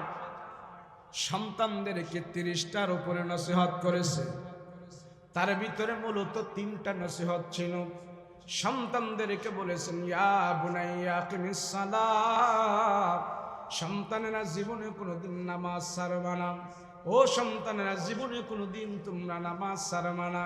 একজন রাখাল হইয়া সন্তানদেরকে নামাজের আদেশ দেয়, একজন মাস্টার হইয়া সন্তানকে নামাজের আদেশ দেয় না, ডাক্তার হইয়া সন্তানকে নামাজের আদেশ দেয় না, শিল্পপতি হইয়া নামাজের আদেশ দেয় না, বিশাল বড় কিছু হইয়া নামাজের আদেশ দেয় না। আল্লাহ কয়, মানুষেরা দেখো, একজন রাখাল হইয়া তার সন্তানদেরকে সেজদার আমল শিখাইছে, আমার আল্লাহর দরবারে সেজদা করা শিখাইছে। তার সন্তানদেরকে যখন সেজদা করার কথা বলেছি, তার সন্তানদেরকে যখন আমলের মধ্যে লাগায় দিয়েছি, আমার আল্লাহর দরবারে আমলটা সবচেয়ে বেশি পছন্দের হয়ে গেছে। হাকিম লুকমান যে আমলগুলো তার সন্তানকে শিখাইল, আল্লাহ পাক সে আমলগুলো এমন ভাবে গ্রহণ করেছে। আল্লাহ ডাক দেয়া কয়, এ রাখাল, দুনিয়ার মানুষের কাছে তোমার দাম নাই, কিন্তু তোমার আমলগুলোর অনেক দাম আমার কাছে আছে। জানো জানো কেমন দামি আমলগুলো? আখির জামানার নবীর উপরে আমি আল্লাহ যে কোরআন নাজিল করব, ওই কোরআনের ভিতরে আমি আল্লাহ তাআলা তোমার এই কথাগুলো আমি আমার আল্লাহর ভাষায় সেখানে লিপিবদ্ধ করে দেব।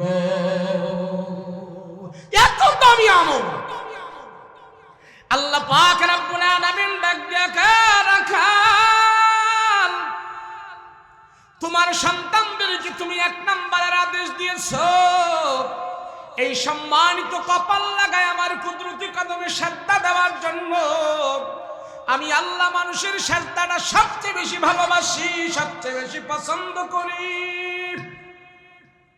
নামাজ, হজ, রোজা, যাকাত যত আমল আছে তার ভিতরে আল্লাহ সেজদার আমলটা সবচেয়ে বেশি ভালোবাসি। এই 4 আঙ্গুলা কপাল লাগায় যখন নাকি মালিকের কুদরতি কদমে সেজদা দিয়া পড়ে থাকে, আল্লাহ বলে বান্দার সেজদার আমলটা আমার কাছে সবচেয়ে বেশি পছন্দের হয়ে যায়। কেন জানোনি? আল্লাহ কয়, বান্দারে তোমারই কপাল আমি আল্লাহ আমার নিজের কুদরতি হাত দিয়া বানাই দিয়েছি, আমি আল্লাহ নিজে বানাই দিস। এ মানুষের আসলে দুনিয়াতে আসার আগে আমরা মায়ের পেটের ভিতরে ছিলাম, মায়ের পেটের ভিতরে আসার আগে আমরা লৌহে মাহফুজে ছিলাম। আল্লাহ ডাক দিয়া কয় মানুষ, আমি আল্লাহ তোমারে সবচেয়ে বেশি নামি দামি করে বানিয়েছি। কেমনে জানো নি? দুনিয়াতে আসার আগে তোমার মায়ের পেটের ভিতরে যখন তুমি ছিলা, দুনিয়াতে আসার আগে যখন তুমি মায়ের পেটের ভিতরে ছিলা, সেখানে আমি আল্লাহ দুইজন ফেরেশতা রেখেছি তোমার জন্য। এই দুই ফেরেশতা তোমাকে মায়ের পেটের ভিতরে জমাট রক্ত থেকে তোমাকে বানিয়েছে। যখন আমি আপনি মায়ের পেটের ভিতরে জমাট রক্তের ভিতরে ছিলাম, ওই জমাট রক্তের ভিতর থেকে আল্লাহ পাক আমাকে আপনাকে হাড্ডি মাংসের চর্বিতে রূপান্তরিত করেছে। প্রত্যেকটা মানুষকে বানানোর পিছনে আল্লাহ মায়ের পেটে দুইজন ফেরেশতা রেখেছে। আমি আপনি যখন মায়ের পেটে আসব, সেদিন দুই ফেরেশতা আল্লাহকে ডাক দেয়া কয়, আল্লাহ আপনার বান্দারে আমরা কেমনে বানাইতাম? আঙ্গুল কি 22টা হবে না 20টা হবে না 23টা হবে? আল্লাহ নাকের সেন্টটা কেমন হবে? চোখগুলো কেমন হবে? দাঁতগুলো চানাচা কেমন হবে? আল্লাহ কেমনে আপনার বান্দাকে বানাইতাম? আহকামুল হাকিমিন আল্লাহ সেদিন ফেরেশতাদেরকে বলেছিল, আমার বান্দাকে কেমনে বানাইবা আমার কাছে জিজ্ঞেস করার দরকার নাই। ওই যে আমার লৌহে মাহফুজের বোর্ড আছে, সেখানে তোমরা তাকায় দেখো। লৌহে মাহফুজের ভিতরে আমার বান্দার সেখানে ডিজাইন করা আছে, লৌহে মাহফুজের ভিতরে আমার বান্দার সেখানে নকশা করা আছে। ওখান থেকে দেখে দেখে তার মায়ের পেটের ভিতরে তোমরা তারে বানাইতে থাকো, বানায় দে। মুসলমান ভাইরা রে, আমার মায়ের পেটের ভিতরে জামাত রক্ত থেকে ফেরেশতারা আমাকে আপনাকে পর্যায়ে ক্রমে ক্রমে বানায়। আমার আপনার পা বানায়, হাঁটু বানায়, মাথা বানায়, কোমর বানায়, গাল বানায়, কাঁধ বানায়, পেট বানায়, পিঠ বানায়। ফেরেশতারা বানাইতে বানাইতে 40 করে যখন নাকি আমাকে আপনাকে বানাইতে থাকে, এই পর্যন্ত বানায়। এই পর্যন্ত বানানোর পরে এবার ফেরেশতারা আমার আপনার চেহারাটা বানানোর জন্য হাত দেয়। আল্লাহ ডাক দিয়া কয়, আমার বান্দার চেহারাটা বানাইস না। ও ফেরেশতারা, বান্দার সব তোরা বানাইলি, আমার বান্দার চেহারাটা বানাইস না, সম্মানিত কপালটা তোরা বানাইস না। ফেরেশতারা ডাক দিয়া কয়, আল্লাহ কে বানাইবে? আমরা যদি না বানাই আপনার বান্দার চেহারাটা কে বানাবে? বান্দার চেহারা বানানো ছাড়া তো বান্দার পরিচয় পাওয়া যায় না। কোনটা আব্দুল করিম, কোনটা আব্দুল কুদ্দুস, চেহারার মাধ্যমে পরিচয় পাওয়া যায়। কোনটা বাবা, কোনটা ছেলে, কোনটা নানা, কোনটা দাদা, চেহারার মাধ্যমে পরিচয় পাওয়া যায়। আল্লাহ বান্দার সব আমরা বানাইলাম, বান্দার চেহারাটাও বানায়া দে। আল্লাহ কয়, না না, আমার বান্দার চেহারা বানাইস না, আমার বান্দার মায়ার দয়ার সম্মানিত চেহারাটা দুনিয়ার কোন ডাক্তার, কবিরাজ, ইঞ্জিনিয়ার দিয়া বানাবো না, আমি আল্লাহ আমার নিজের কুদরতি হাত দিয়া বানাই দিতে চাই। এই জন্য তামাম পৃথিবীর বুকে কোটি কোটি মানুষ, একটা মানুষের চেহারা আরেকটা মানুষের সাথে মিলে না। আল্লাহ ডাক দেখা, মানুষ তোমরা আমারে চিনো, আমি আল্লাহ কেমন বড় কারিগর, আমি কেমন বড় ডিজাইনার। তামাম পৃথিবীর বুকে যত মানুষ আমি আল্লাহ বানিয়েছি, কারো চেহারার সাথে কারো চেহারার কোনো মিল নাই। আমেরিকার মানুষের সাথে আমাদের চেহারার কোনো মিল নাই, মালয়েশিয়া, ইন্দোনেশিয়ান মানুষের সাথে আমাদের চেহারার কোনো মিল নাই। ওই যে পাহাড়ি অঞ্চলে যারা বাস করে তাদের চেহারার সাথে আমাদের চেহারার কোনো মিল নাই। গারো, চাকমা, সাঁওতাল, খোয়, টইটুম্বা, মগ যারা আছে তাদের চেহারার সাথে আমাদের চেহারার কোনো মিল নাই। আল্লাহ ডাক দেখো, মানুষেরা আমাকে চিনো, আমি কেমন বড় কারিগর, কেমন বড় ডিজাইনার। একটা মানুষের চেহারা আর একটা মানুষের সাথে মিলবে না। রাসূল পাক সাল্লাল্লাহু আলাইহি ওয়াসাল্লামকে সাহাবীরা জিজ্ঞেস করলেন, ও রহমতের নবী গো, আল্লাহ যেন বিনা দলিলে এক, এটা আমরা মানি। আল্লাহ যেন আছে, সেটাও আমরা মানি। আল্লাহর সহজে চিনার উপায়টা কি? রাসূল বলেন, তাফাক্কারু ফি খালকিল্লাহ, আল্লাহর সৃষ্টির দিকে একটু গবেষণা করো, তাইলে দেখবা আল্লাহর সৃষ্টি নিয়ে তুমি ভাবো, নিজের নিয়ে তুমি ভাবো, দেখবা তোমার ভাবনা শেষ হইতে না হইতে আল্লাহ পাক তোমার সামনে হাজির হয়ে যাবে। আল্লাহর চিন্তা কর, আল্লাহর নিয়ে চিন্তা করিস না, সৃষ্টি নিয়ে চিন্তা কর, আল্লাহ তার সামনে হাজির হয়ে যাবে। এক কবি সুন্দর করে বলেছেন, আচ্ছা মানুষ বল দেখি রাত্র কেন কালো, চাঁদ সূরজ কোথা হতে পেল এত আলো, পশু পাখি কয় না কথা, মানুষ কেন কয়, বলো বলো বলো মানুষ এসব কেমন করে হয়, ফুলগুলি সব নানান রঙে কেমন করে হয়, পাতাগুলো সবুজ বটে ফুলের মতো নয়, দুধ কেন হয় সাদা, মরিচ কেন ঝাল, আমগুলি পাকলে আবার কেমনে তা হয় লাল। আমরা মানুষ বাস করি ভাই এই দুনিয়ার রঙে, হাতের রেখা আর চেহারা মিলে না কারো সঙ্গে, আর মিলে না কথার ধরন আঙ্গুলের টিপ, আল্লাহ আছে একজন এবার প্রমাণ হলো ঠিক। আপনাদের এই ঢাকা কেরানীগঞ্জের মানুষের হাতের ফিঙ্গারের যে ছাপ কুমিল্লার মানুষের সাথে মিলেনি, কথা কয় না, মিলে? তো আপনাদের হাতের ছাপ কুমিল্লার মানুষের হাতে যা মিলে না, এমন সারা দুনিয়াতে যত মানুষ আছে একজনের ফিঙ্গারের ছাপ আরেকজনের সাথে মিলে না, এই ডিস্টেন্স এমন একটা শিল আল্লাহ হাতের নাগালে বানায় দিয়া বলতেছে, শোন আমি আল্লাহ এমন কারিগর, একটা হাতের ফিঙ্গারের ছাপ বানায় দিলাম, একটা শিল বানিয়ে দিলাম, তামাম পৃথিবীর মুখে একজন মানুষও আমি পাইলাম না একজনের ছাপ আরেকজনের নকল করার মতন, এমন ব্রেনই তো আমি কারোর দিলাম না। তাহলে তোদের কিসের ক্ষমতা হইলো হাতের ফিঙ্গারের ছাপটাই নকল করতে পারোস না? পারে কেউ? আল্লাহকে আমার এসে হাকিম লুকমান রাখাল হইয়া আল্লাহকে চিনেছে, আল্লাহ নবুয়তি দেওয়ার জন্য সিদ্ধান্ত নিয়েছে। আমি আপনি তো রাখালের চাইতে অনেক দামি। আল্লাহ ডাক দিয়া বলে, বান্দা আমি তোরে ভালোবাসি, আমি তোরে সবচেয়ে বেশি মহব্বত করি। সেই জন্য লুকমান হাকিম তার সন্তানদেরকে বলেছে, ইয়া বুনাইয়া আকিমিস সালাত, সন্তানের আল্লাহকে সাজদা দাও, নামাজ পড়ো। সাজদার আমলটা আল্লাহর কাছে এত দামি কেন? এত দামি কেন? দামি হওয়ার কারণে আল্লাহ লোকমানের এই আমলটা কোরআনের মধ্যে বেড়ে আল্লাহ লিখে ফেলেছে। আল্লাহ ডাক দিয়া কয়, তোমার এই সম্মানিত কপালটা আমার কুদরতে হাত দিয়া বানাইছি। বলেন আমার আপনার কপাল কে বানাইছে? জোরে বলেন কে বানাইছে?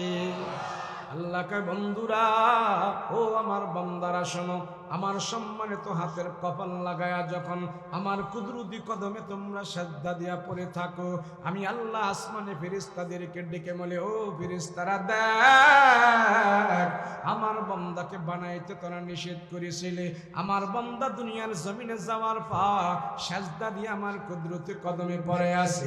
একটা মানুষ যখন নাকি সাজদা দিয়া পড়ে থাকে, এই মানুষটা একবারে ছোট হয়ে যায়। সাজদা দিলে যত ছোট হয়ে যায় এর চাইতে আরো ছোট হওয়া যায় না। সাজদা দিয়া যখন মানুষ আল্লাহর কুদরতি কদমে পড়ে থাকে, তার মাজা কোমর ঘাড় কাঁধ সব ভাঙ্গা একবারে প্যাকেট হয়ে যায়। সেজদা দেওয়ার পরে মানুষটা যত ছোট হয়ে যায়, অন্য কোনো পদ্ধতিতে আর এত ছোট হয় না। আল্লাহ ফেরেশতাদেরকে ডাক দেয়া কয়, দেখ দেখ আমার বান্দা আমার কুদরতি কদমে সেজদা দিয়া পড়ে আছে, ছোট হয়ে গেছে, ছোট হয়ে গেছে। এই সেজদার আমল দেখে আমি আল্লাহ সবচেয়ে বেশি খুশি হয়ে গেলাম। রাসূল বলেন, একটা সেজদার দাম আল্লাহর দরবারে এত দামি হয়ে যায়, একটা সেজদার দাম तमाम পৃথিবীর চাইতে আল্লাহর কাছে আরো বেশি দামি হয়ে যায়, আরো বেশি দামি হয়ে যায়। সেই জন্য লুকমান হাকিম তার সন্তানদেরকে বলেছে, সন্তানেরা জীবনে কোনোদিন নামাজ ছাড়বি না, নামাজ ছাড়বি না। আল্লাহর কাছে আমলটা সবচেয়ে বেশি পছন্দের হয়ে গেছে, কিন্তু আমরা নিজেরা তো নামাজ পড়ি না, সন্তানদেরকেও বলি না। সন্তানদেরকে বলবো কেমনে, নিজেরাই তো হুজুর নামাজ পড়ি না।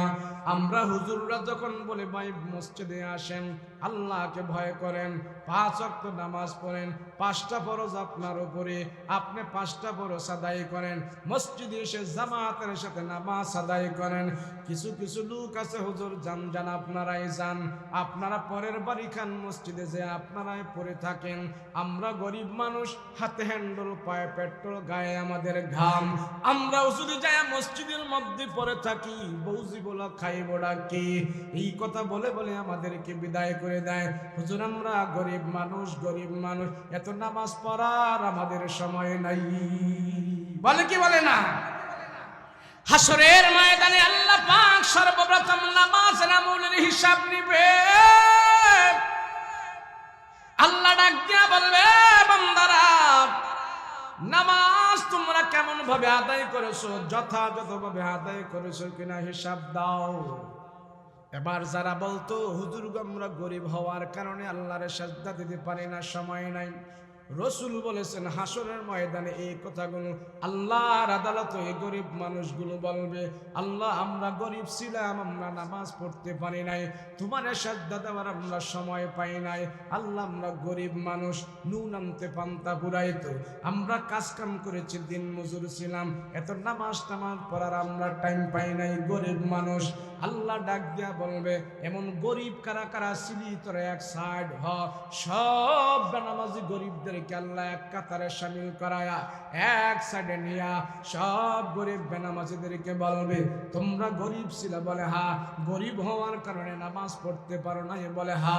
এবার সব বেনামাজিগুলোর এক সাইডে দাঁড় করায়া আল্লাহ নবীদের ভিতর থেকে একজন গরিব নবীকে সেদিন ডাক দিয়া বলবে, নবীদের ভিতরে যিনি গরিব নবী উনি হইলেন ঈসা আলাইহিস সালাতু ওয়াস সালাম।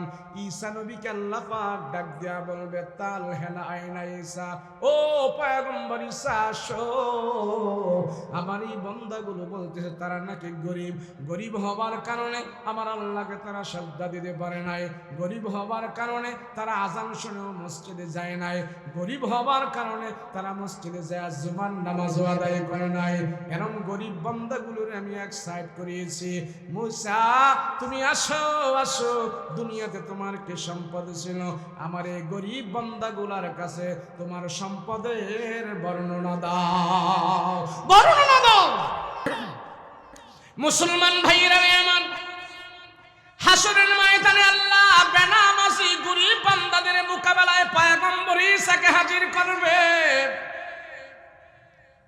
আল্লাহ ডাক দিয়া বলবে, ঈসা বলো বলো দুনিয়াতে তোমার কি কি সম্পদ ছিল বলো। আমার এই বান্দাগুলো গরিব বলতেছে তারা আমার হুকুম আদায় করতে পারে নাই, তুমি তো আমার হুকুম ছাড়ো নাই, দুনিয়াতে তোমার কি কি সম্পদ ছিল বলো। আল্লাহর আদালতে সেদিন পয়গম্বর ঈসা ডাক দিয়া বলবেন, মালিক দুনিয়াতে তো আমার সর্বপ্রথম আমি গরিব হইলাম, আমার বাবাই ছিল না, বাপ সারা দুনিয়াতে আসছি, বাবার সম্পত্তি পাই নাই, ওয়ারিস কোন সম্পত্তি পাই নাই। আল্লাহ এক নম্বরে আমি দিক দিয়া গরিব। আল্লাহ গো আমার কোনো বিল্ডিং ছিল না, বাড়ি গাড়ি ছিল না, ল্যাপ তোষক কম্বল আমার ছিল না গো আল্লাহ। মাত্র 2টা চাদর ঈসা নবীর ছিলেন, মাত্র 2টা চাদর। এই 2টা চাদর ঈসা পয়গম্বর গায়ে জড়ায়া রাখতেন। দিনের বেলা একটা চাদর বিছাইতেন, আর একটা চাদর ঈসা নবী গায়ে দিয়া ঘুমাইতেন, আর একটা চাদর ঈসা নবী গায়ের মধ্যে জড়ায়া রাখতেন। রাতের বেলা পয়গম্বর ঈসা একটা চাদর বিছাইতেন, আর একটা চাদর পয়গম্বর ঈসার গা মুবারকের মধ্যে দেয়া রাখতেন। এইভাবে ঈসা পয়গম্বর কাটাইতেন। আল্লাহর কাছে হাসরের ময়দানে বলতে থাকবেন, আল্লাহ মাত্র 2টা চাদর আমার সম্বল ছিল, এই 2টা চাদর আমার সম্বল ছিল। খ্যাত ল্যাপ তোষক খেতা বালিশ কম্বল আমার কিচ্ছুই ছিল না। নিজের বাপের কোনো জমি বিটা ছিল না, নিজের অট্টালিকা বিল্ডিং আমার ছিল না। যেখানে রাত সেখানে আমার কাজ হয়ে যাইত। আল্লাহ আমার তেমন সম্পদ ছিল না। আল্লাহ পাক রব্বুল আলামিন ডাক দিয়া বলবেন, পয়গম্বর ঈসা গো, আর কি কি সম্পদ ছিল বলো। ঈসা নবী হাসরের ময়দানে আল্লাহর দরবারে বলবেন, মালিক আমার আর তেমন কোনো সম্পদ ছিল না রে খোদা। পানি খাওয়ার জন্য একটা পেয়ালা ছিল, মাঝে মাঝে পেয়ালা দিয়ে আমি পানি খাইতাম।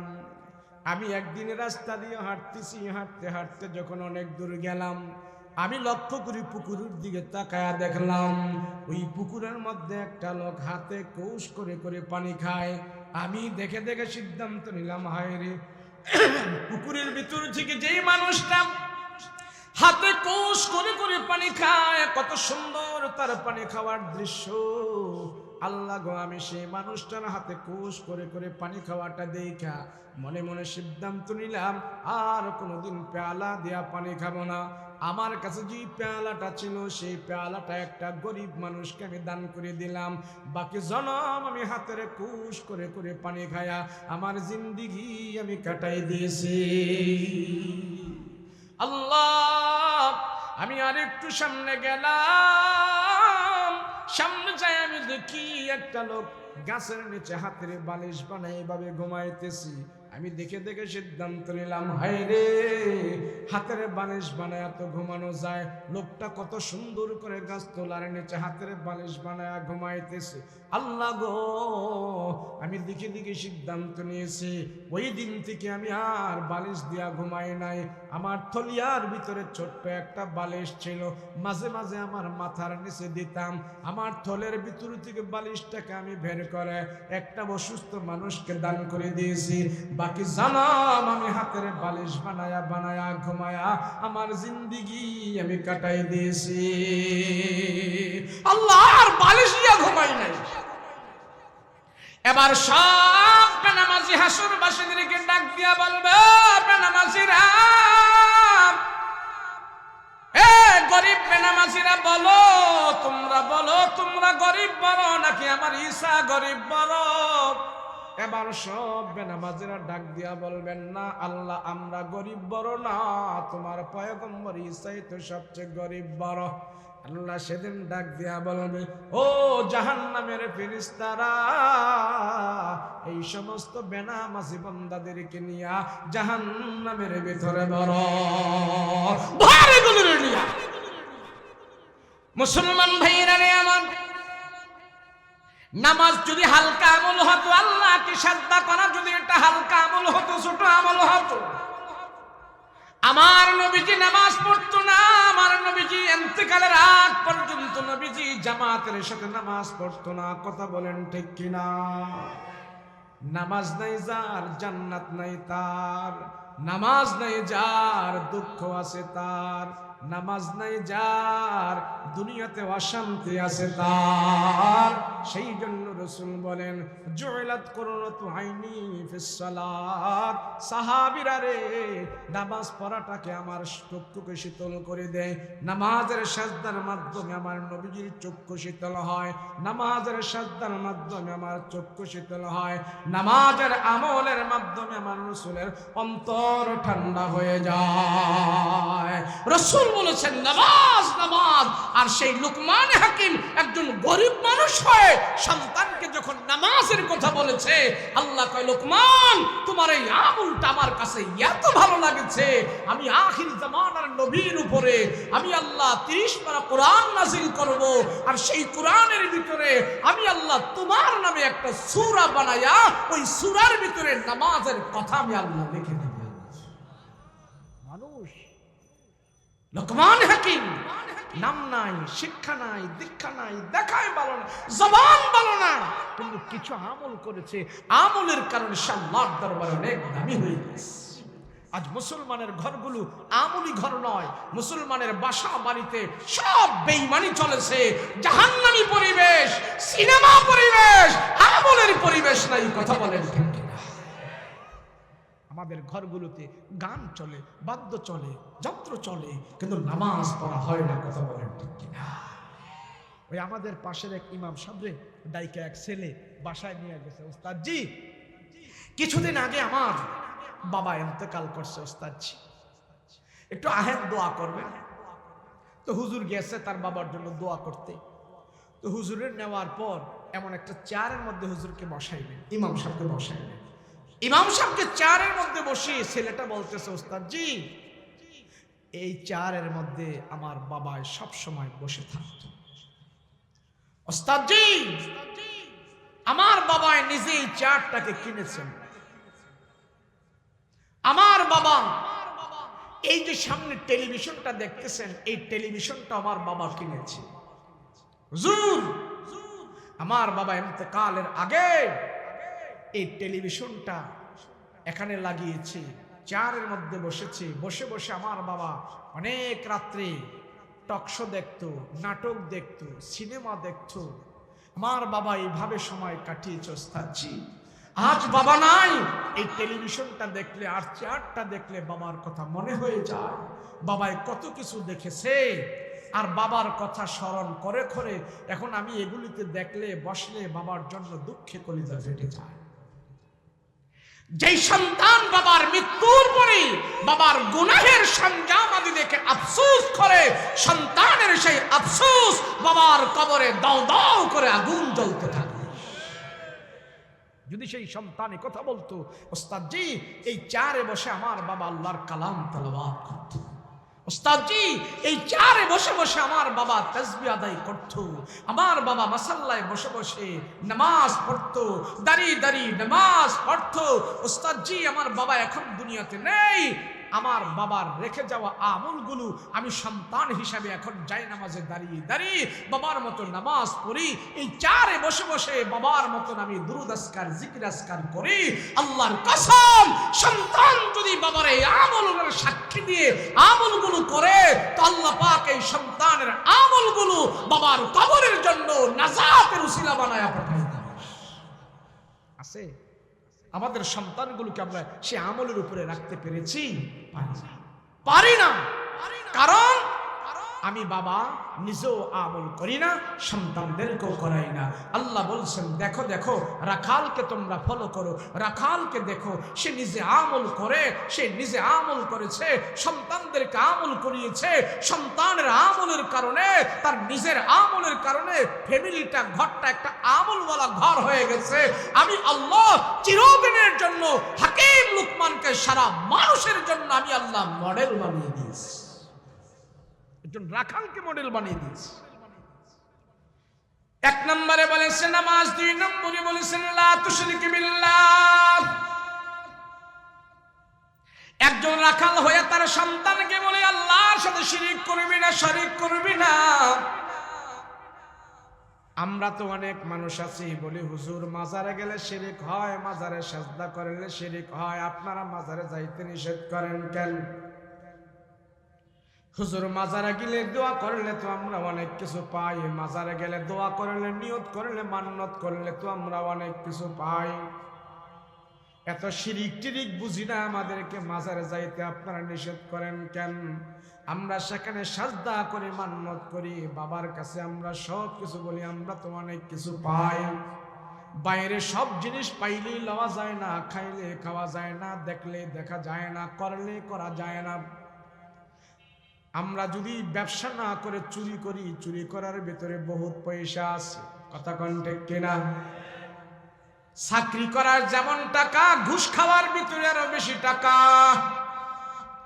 কিন্তু ভালো মানুষের ছেলেরা চাকরি করে পয়সা কামাবে, ঘুষ খাবে না।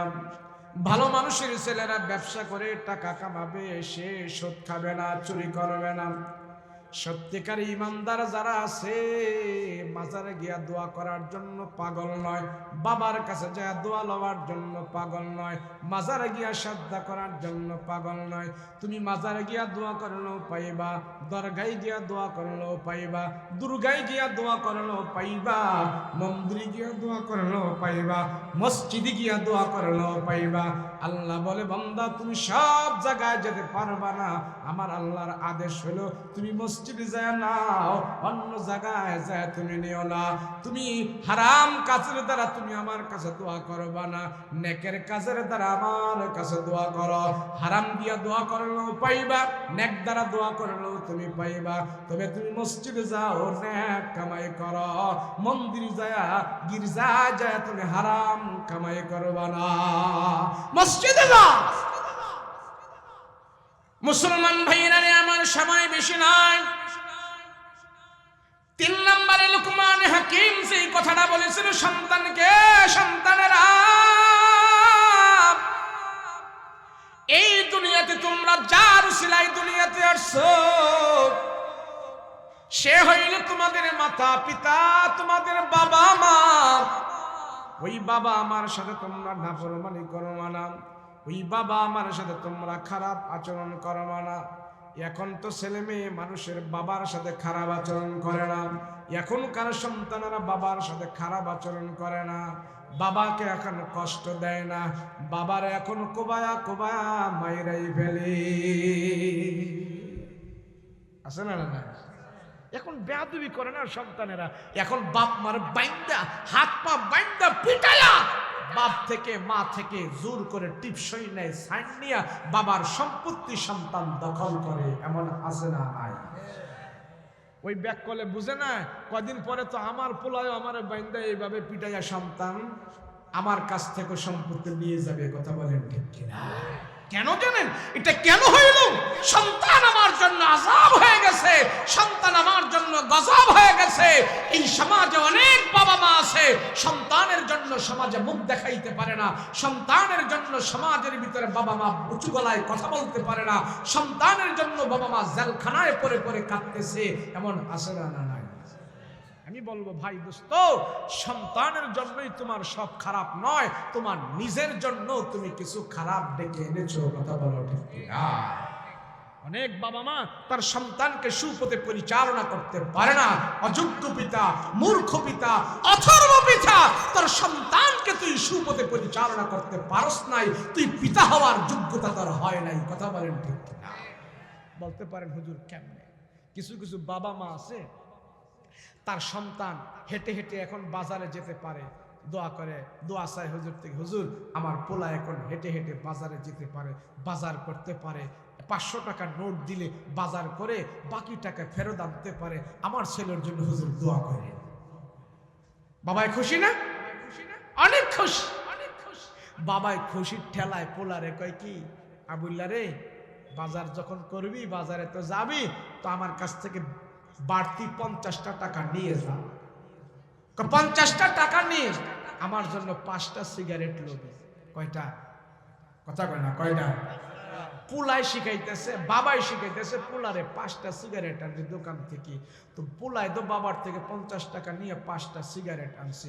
5টা সিগারেট এনে বাবারে প্রত্যেক দিন দেয়, আর বাবায় বাড়িতে বসে বসে সিগারেট খায়। পোলারে দিয়ে যখন নাকি বাজার থেকে সিগারেট আনায়, দোকান থেকে সিগারেট আনায়, আর বাবায় বসে বসে খায়, পোলাই তো চিন্তা করে, হায় রে খোদা, জন্মের পর থেকে দেখতেছে আমার বাবায় এটা টানতেছে, এটার মধ্যে কি ভিটামিন না খোদা দিয়া রাখছে তুমি। আর ভিটামিন না হইলে কি আমার বাবা এটা খায়? কথা কোন ঠিক কিনা? তো পোলায় মাঝে মাঝে চিন্তা করে, যেই খাবার আমার বাবায় খায় ওটা তো আমারও খাইতে মনে চায়। কথা কোন ঠিক কিনা? পোলায় এখন কেমনে খাবে? তো বাবার জন্য যখন 5টা নেয়, সে একটা করে কি কোমরের মধ্যে ব্ল্যাকমেইল করে, আর বাকি 60টা নিয়ে বাবার হাতে দেয়। ছেলেটা এখন চিন্তা করে এত স্বাদের খাবার যেটা আমার বাবায় খায় এটা আমিও তো খেতে পারবো, তো এটা মানুষের সামনে আর খেতে পারে না। বাবার থেকে সিগারেট খাওয়া শিখেছে সন্তান, এখন সন্তান মানুষের সামনে খাইতে কেমন জানি ইতস্ত ইতস্ত মনে হয়। এই সন্তান এই সিগারেট নিয়ে এখন পায়খানার ভিতরে ঢুইকা শীতকানি লাগায়া ওই পায়খানার ভিতরে ছেলেটা বিড়ি টানে। আছে না? না না বলেন, এই সন্তানকে বিড়ি টানা শিখাইল কি? কথা কন কে? যেই বাবা মার দ্বারা সন্তান বিড়ি খাওয়া শিখছে, সিগারেট খাওয়া শিখছে, ওই সন্তান বড় হইয়া বাবারে জুতাদা ভিড়াইলে কি দোষ আছে? কথা বলেন আছে? আমি বলি এই সমাজের একটা যুবকও খারাপ হওয়ার কোনো সুযোগ নাই। এই সমাজের যুবকদেরকে খারাপ করেছে এই সমাজের কিছু গার্জিয়ান, এই সমাজের কিছু বাবা মা, এই সমাজের কিছু অসাধু নেতা, বাটপার সিটারেরা আমার দেশের যুবকদেরকে খারাপ করছে। বলে হুজুর কেমনে? খুঁজে দেখবেন এই সমাজে কিছু নেতা আছে, এই নেতাগুলো আমার দেশের যুবকদেরকে দিয়ে নেশার ব্যবসা করে, ফেন্সিডিলের ব্যবসা করে, গাঞ্জার ব্যবসা করে, ট্যাবলেটের ব্যবসা করে, এগুলি দিয়ে যুবকদেরকে বিক্রি করে করে নেতার বাড়িতে দলান উঠে, আর সেই যুবক বিপথে যায়, জেলখানায় যায়। কথা বলেন ঠিক কিনা? তাহলে যুবক নিজের দোষে নিজে খারাপ হয় না, অভিভাবকদের জন্য খারাপ হয়। কথা বলো ঠিক কিনা? যারাই আমার সমাজের যুবকদেরকে যারাই খারাপ করছে, নামাজ রোজা পড়ে মসজিদের সেক্রেটারি কমিটি হয়ে আর যুবকদেরকে 2 নম্বর ব্যবসা করায়া তুমি যত বড় আল্লাহর ওলি সাজো, আল্লাহর জান্নাতে যাওয়া যাবে না। না না কথা বলো ঠিক কিনা? মুসলমান ভাইরা আমার, সন্তানের দ্বারাই, মা বাবার দ্বারাই সন্তানেরা খারাপ হয়, আবার মা বাবার দ্বারাই সন্তানেরা ভালো হয়। মুসলমান বন্ধুরা আমার, আল্লাহ পাক দেখায় দিয়েছি মা বাবার কারণে একজন হইলেন আল্লাহর ওলি, আবার মা বাবার কারণে একজন হলেন বড় বিরাট সন্ত্রাসী। একজন আল্লাহর ওলি হইছে আর একজন মা বাবার কারণে সবচেয়ে বড় সন্ত্রাসী হয়েছে। ও বন্ধু, আল্লাহ দেখায় দিয়েছে মা বাবার কারণে একজন ওলি আর একজন মা বাবার কারণে সন্ত্রাসী। বাইজুল বুস্তামি নামের একজন জগৎ বিখ্যাত আল্লাহর ওলি, কোন কলেজে পড়ে নাই, মাদ্রাসায় পড়ে নাই, পাঠশালায় যায় নাই, বিশ্ববিদ্যালয়ে যায় নাই, কোন মানুষ তারে তালিম দেয় নাই, কোরআন কিতাব শিখায় নাই। কিন্তু বাইজুল বুস্তামি এত বড় আল্লাহর ওলি কেমনে হইল? কারণটা কি? বাইজুল বুস্তামির ওস্তাদ হইলেন তার মা। মায়ের কোলের বিশ্ববিদ্যালয়ে পড়াশোনা করে আল্লাহর দরবারে বড় ওলি হয়েছি, বড় ওলি হয়েছে। বাইজুল বুস্তামি রহমাতুল্লাহি আলাইহির মা তারে সুন্নাত শিখাইছে, কোরআন শিখাইছে। বাইজুল বুস্তামিকে তার মা নামাজ শিখাইছে, আল্লাহর পরিচয় শিখাইছে, হাসর মিজান ফুলসিরাত সব বাইজুল বুস্তামির মা বাইজুলকে শিখাইল।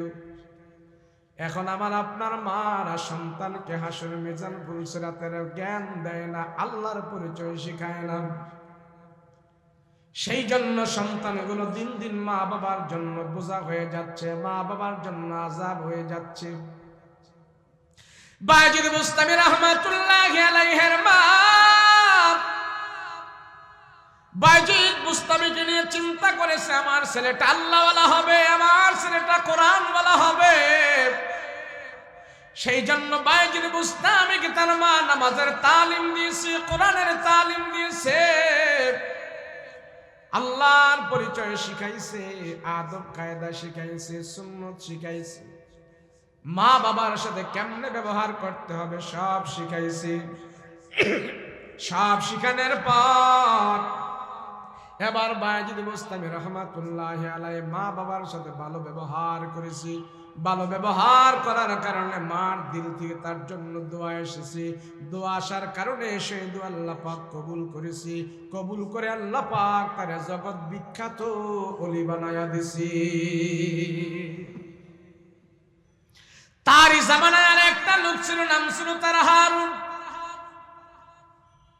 বায়েজিদ বুস্তামির জামানায় হারুন সবচেয়ে বড় সন্ত্রাসী ছিল। বায়েজিদ বুস্তামি হাজী যাওয়ার পর খানায় কাবা তওয়াফ করে করে বলে আল্লাহুম্মা লাব্বাইক লাব্বাইক লা শারীকা লাক লাব্বাইক লাব্বাইক বলে বলে খানায় কাবার তওয়াফ শেষ করলো, হজের কাজগুলো শেষ করলো। শেষ করার পর এবার বায়েজিদ বুস্তামি হাতিমে কাবার উপরে ঘুমায়া গেছে। ঘুমের আগে আল্লাহর দরবারে দোয়া করছে, আয় আল্লাহ, এবছর যারা হজ করতে আসছে কাদের কাদের হজ তুমি কবুল করছো। আল্লাহ, কয়জন হাজি আসছে আর কাদের কাদের হজ কবুল করছো আমি একটু জানবার মনে চাই, আমাকে তুমি জানায় দাও। জানবার মনে চাই, আমাকে জানায় দাও।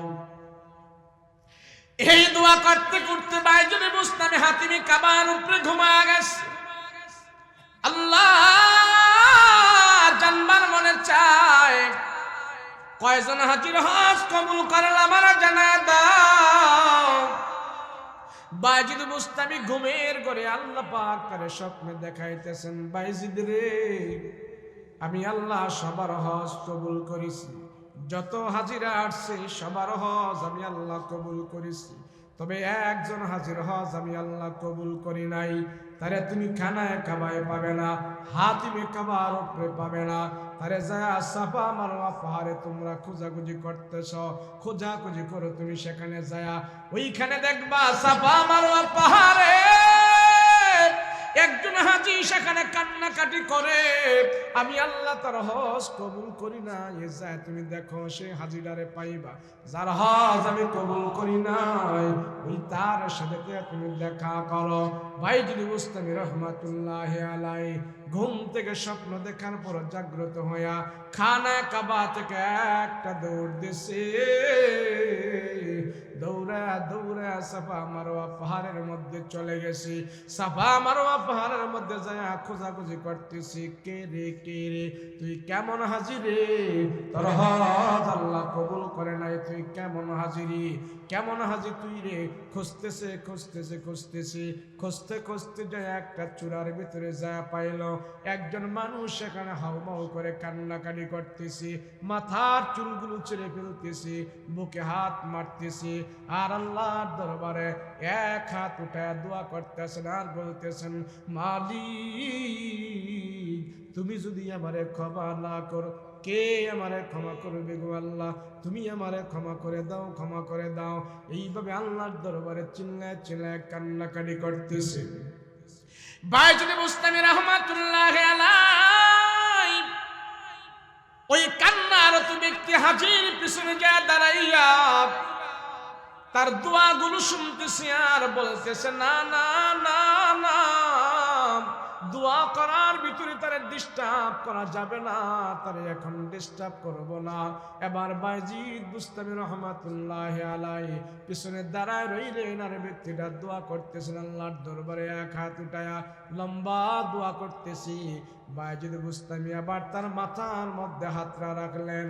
ওই লোকটা ঘাড় ঘুরায়া দেখে জমানার সবচেয়ে বড় ওলি তার পিছনে দাঁড়ায়া রইল।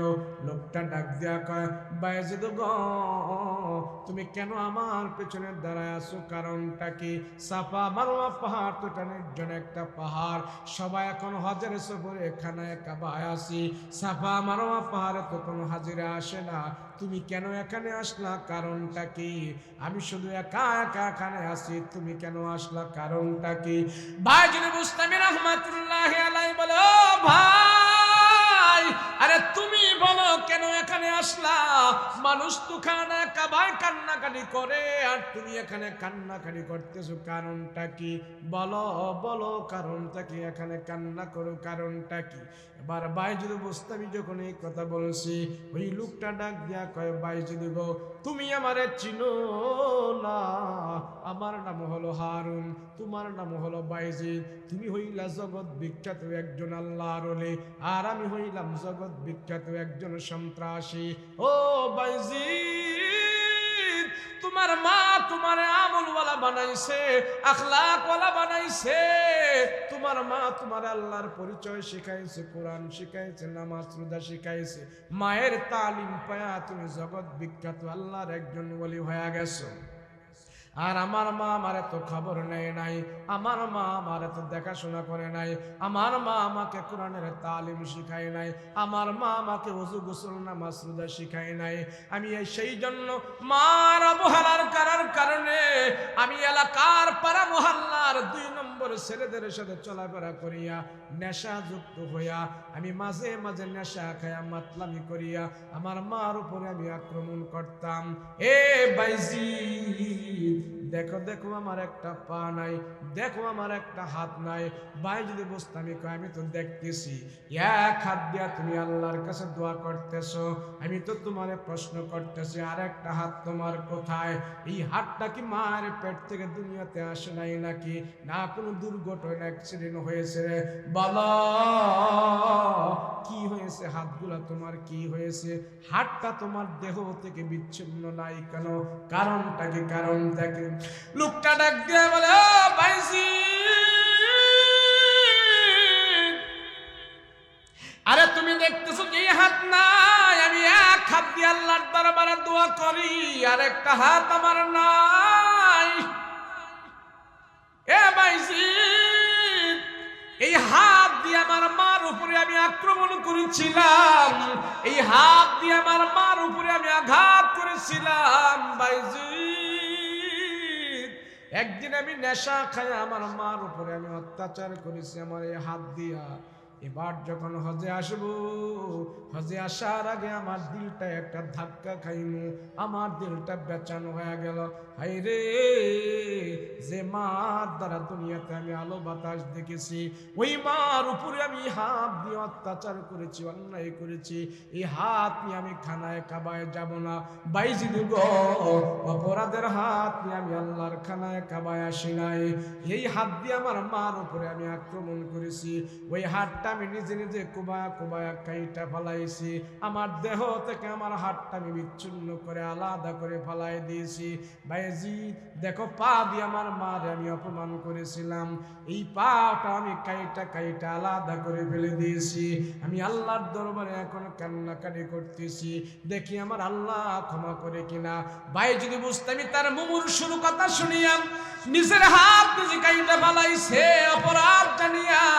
বাইজিদ বুঝতামি আল্লাহর দরবারে হাত উঠায় ডাক দিয়া, আল্লাহ, তোমার বান্দা অপরাধ জানিয়া হাত কাইটা ফালাইলো, তোমার বান্দা অপরাধ জানিয়া পা কাইটা ফালাইলো, আল্লাহ তুমি তারে মাফ করে দাও, আল্লাহ তুমি তারে মাফ করে দাও।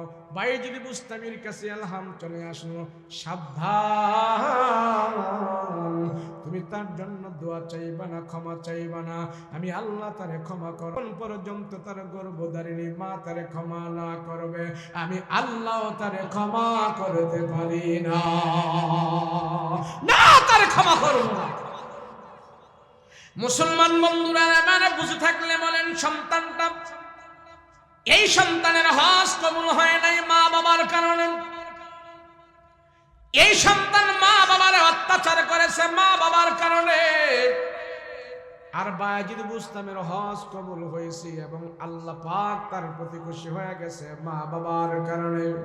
তাই মা বাবার কারণে সন্তান হয় আল্লাহর ওলি, মা বাবার কারণেই সন্তান হয় জাহান্নামী। আমাদের সন্তানকে যদি আমরা হাকিম লুকমানের মতন তালিম দেই, নামাজ ছাড়বা না, শিরিক করবা না, পিতা মাতার সাথে কোনোদিন বেয়াদবি করবা না, আমি আপনি যদি আমাদের সন্তানকে তালিম দেই, আমার আপনার নাম কোরআনে আসবে না, আমার আপনার নামে কোরআনে সূরা হবে না। আল্লাহ পাক সৎ আদেশ দেওয়ার কারণে, সৎ আমল সকল সন্তানদেরকে করার কারণে আল্লাহ পাক আমার আপনার নাম জান্নাতের খাতায় লিখে ফেলবে। তালিম দিবেন তো ইনশাআল্লাহ? দিবেন তো ইনশাআল্লাহ? বলেন, হাকিম লোকমান কয়টা আমল করেছেন? সন্তানদেরকে কয়টা আমল করিয়েছেন? মোট কয়টা? আজকের ওয়াজের মূল পয়েন্ট হলো 6টা। এই 6টা ওয়াজ আমরা আজকে শিখেছি। লোকমান হাকিম চোখ দিয়া গুনাহ করে নাই, জবান দিয়া গুনাহ করে নাই, লজ্জা স্থান দিয়া গুনাহ করে নাই। আজকে যদি আমরা সিদ্ধান্ত নেই চোখ দিয়া গুনাহ করব না, জবান দিয়া গুনাহ করব না, লজ্জা স্থান দিয়া গুনাহ করব না, এই 3টা অঙ্গ প্রত্যঙ্গ যদি আমরা গুনাহ থেকে মুক্ত রাখি, রাসূল বলেছেন জান্নাত নেওয়ার গ্যারান্টি আমি রাসূল দিয়ে দিয়েছি। আর এই 3টা অঙ্গ প্রত্যঙ্গই আমাদের সবচেয়ে বেশি নাফরমানিতে ডুবে আছে। কথা বলেন ঠিক কিনা? এই তো গত কয়দিন আগে যে বিশ্বকাপ খেলা গেছে না, জুয়ান ফুলাফান তো সারা রাত নাচানাচি করছে, দেখছে জুয়ান ফুলাফানের সাথে বুইরা বেড়াডিও নাচছে। একজন এক বুড়ারে দেখি, ভাকনা দাড়িওয়ালা বুড়া, হ্যাঁ আর্জেন্টিনার যাত্রী বইরা সারা রাত যেদিন জিতছে এমন নাচা শুরু করছে। হ্যাঁ হুজুর দোয়া কইরান আমরা জিততেছি গা। বলে জিততে গেছে বুড়া, ফাঁকনা দাড়ি, ফাঁকনা চুল, আর্জেন্টিনার জিতছে তো বুড়ার কি হয়েছে? রাত জেগে, সারা রাত জেগে বুড়ায় খেলা দেখলো। আমি জিজ্ঞাসা করলাম আপনার এই বয়সে সারা রাত জেগে কয়দিন তাহাজ্জুদ পড়ছেন? কয়দিন পড়েছেন? হুজুর একদিনও না, একদিনও না তাহাজ্জুদ পড়ে না একদিন। আর রাতের 3টা বাজে আর্জেন্টিনার যাত্রী হইরা বুড়ায় যদি নাচে তো আল্লাহ কি তারে সরাইতো না কি করতো? থাপ্পড় মারার কাম ছিল, কিন্তু আল্লাহ কয় না না না, তোর মতে এত পাগল আমি হইছি না। তুই যদি বুঝতে পারস এটা তোর অপরাধ, তুই যদি বুঝতে পারো সারা রাত জেগে খেলা দেখা অপরাধ, আর সেই অপরাধ মনে করে তুই যদি বুড়া হওয়ার পরেও পাকনা দাড়িগুলো নিয়েও আমার দরবারে আত্মসমর্পণ করো আর বলো গুনাহ থেকে আমি মুক্ত থাকবো, আল্লাহ তোমাকে এই ওয়াদা করার কারণে তোমার সব গুনাহ ক্ষমা করে দিবেন। বলেন আমরা গুনাহ থেকে মুক্ত থাকবো তো ইনশাআল্লাহ? মুক্ত থাকবো তো ইনশাআল্লাহ? নামান গুনাহমুক্ত জিন্দেগি যারা যাপন করবে অল্প রিজিকের ভিতরে আল্লাহ পাক তার বরকত দান করে দিবেন। রাসূল বলেছেন, এই যে আমরা শুনি হুজুর 2023 সালে দুর্ভিক্ষ হবে, দুর্ভিক্ষ হবে, দুর্ভিক্ষ হবে। হুজুর কি করার আছে? অনেক মানুষ ঢাকা শহর ছেড়ে দুর্ভিক্ষের কারণে গ্রামগঞ্জে চলে যেতেছে। দুর্ভিক্ষ নাকি হবে? আরে রাসূল আমল শিখিয়েছে দুর্ভিক্ষ দূর করার। রাসূল বলেছেন কোন মানুষ যদি প্রত্যেকদিন 11 বার লা হাওলা ওয়ালা কুওয়াতা ইল্লা বিল্লাহিল আলিয়্যিল আযীম, লা হাওলা ওয়ালা কুওয়াতা ইল্লা বিল্লাহিল, এই দোয়াটা সকালে বিকালে কেউ যদি 11 বার পড়ে আল্লাহ পাক তাকে কোন রকমের দুর্ভিক্ষ অভাব দিবে না, তার অল্প রিজিকের ভিতরে আল্লাহ বরকত দান করবে। কিসের দুর্ভিক্ষ? আরে 1974 সালে আমাদের দেশে দুর্ভিক্ষ হয়েছিল, হয় নাই? কথা কয় না এই মুরব্বীরা, হয় নাই? বলেন না কি? তখন মানুষ ছিল কয় কোটি? 7 কোটি মানুষ ছিল। 7 কোটি মানুষ দুর্ভিক্ষের কারণে খাবার পায় নাই। আলু খাইছে, ওই কচুর মুড়া খাইছে, লতি খাইছে, এগুলা খাইছে, ভাত পায় নাই। কথা বলেন ঠিক কিনা? তখন ছিল কয় কোটি? 7.5 কোটি। আর এখন মানুষ হইল প্রায় 17 কোটি 18 কোটি, নাকি 17 কোটি মানুষ এখন বাংলাদেশে। এখন কি অভাবে নাকি না দুর্ভিক্ষে? অভাবে না দুর্ভিক্ষে? অভাবেও না দুর্ভিক্ষ নাই, এখন সব মানুষ খানার অভাবে নাই। আগে পায় না খাইতে, আর এখন মানুষ খায় না। কথা বলেন ঠিক কিনা? আগে বড়ই ছিল এমন ছোট ছোট, এখন এক বড়ই আধা কেজি। কথা কোন ঠিক না? আল্লাহ কে খা, কত খাবি? আগে পেয়ারা ছিল ছোট ছোট, এখন এক পেয়ারা এরকম আধা কেজি। আল্লাহ কয় 2 জনে কামড়ায়া খাবি। আগে কলা ছিল এমন ছোট ছোট, আর এখন এক কলা এমন। খা, কয়জনে খাবি? গুনাহ ছাড়ো। আল্লাহ রিজিকে বরকত দিয়া দিবে। কথা বলেন ঠিক কিনা? কোনো দুর্ভিক্ষ নাই, কোনো দুর্ভিক্ষ নাই, মুসলমানের কোনো দুর্ভিক্ষ নাই। নবীজি মদিনায় প্রথম পা রেখে মদিনাবাসীদের জন্য দোয়া করছে, আল্লাহ মদিনাবাসীদের জানে মালে বরকত দিয়া দাও। রসুলের বরকতে, রসুলের দোয়ার বদলতে মদিনাবাসীদের যে গাছের খেজুর আসতো 6 মাস 9 মাস 3 মাস, নবীজি যখন দোয়া করেছে দোয়ার সাথে সাথে এখন আর 6 মাস 9 মাস খেজুর আসে না, 12 মাস খেজুর আসা শুরু করে দিয়েছে। সে রসুল আমাদেরকে দোয়া শিখাইছে, এই দোয়া পর আল্লাহ তোদেরকে দুর্ভিক্ষ দিবে না। করবো তো ইনশাল্লাহ? গুনাহমুক্ত থাকবো তো ইনশাল্লাহ? আল্লাহ আমাদের কবুল ও মঞ্জুর করেন, বলেন আমিন। আল্লাহ জানে মালে বরকত দেন, বলেন আমিন। আল্লাহ হায়াত তয়্যিবা দান করেন, বলেন আমিন। এই যে 3 দিন ব্যাপী মাহফিল আপনারা এখানে দিয়েছেন, যারা এই আয়োজনটা করেছে, টাকা দিয়ে, শ্রম দিয়ে, বুদ্ধি দিয়ে, পরামর্শ দিয়ে, যে 3 দিন ব্যাপী আপনারা এখানে বসে থাকবেন, এখানে এমনও তো মানুষ আছেন আজকে 3 ঘন্টা বসে আছেন, আছেন কিনা? কথা বলেন, আছেন কিনা? তাহলে আজকে 3 ঘন্টা, গতকাল 3 ঘন্টা, তারপরের দিন আবার 3 ঘন্টা, এই যে আপনারা 3 ঘন্টা করে 6 ঘন্টা এখানে 3 দিনে গুনাহমুক্ত থাকবেন। কথা বলেন ঠিক কিনা? মাহফিলে বসে কি আপনারা কেউ গুনাহ করেছেন? কোনো গুনাহ করেছেন? যে বক্তা এদিক দিয়ে বয়ান করে, আমরা ওদিক দিয়ে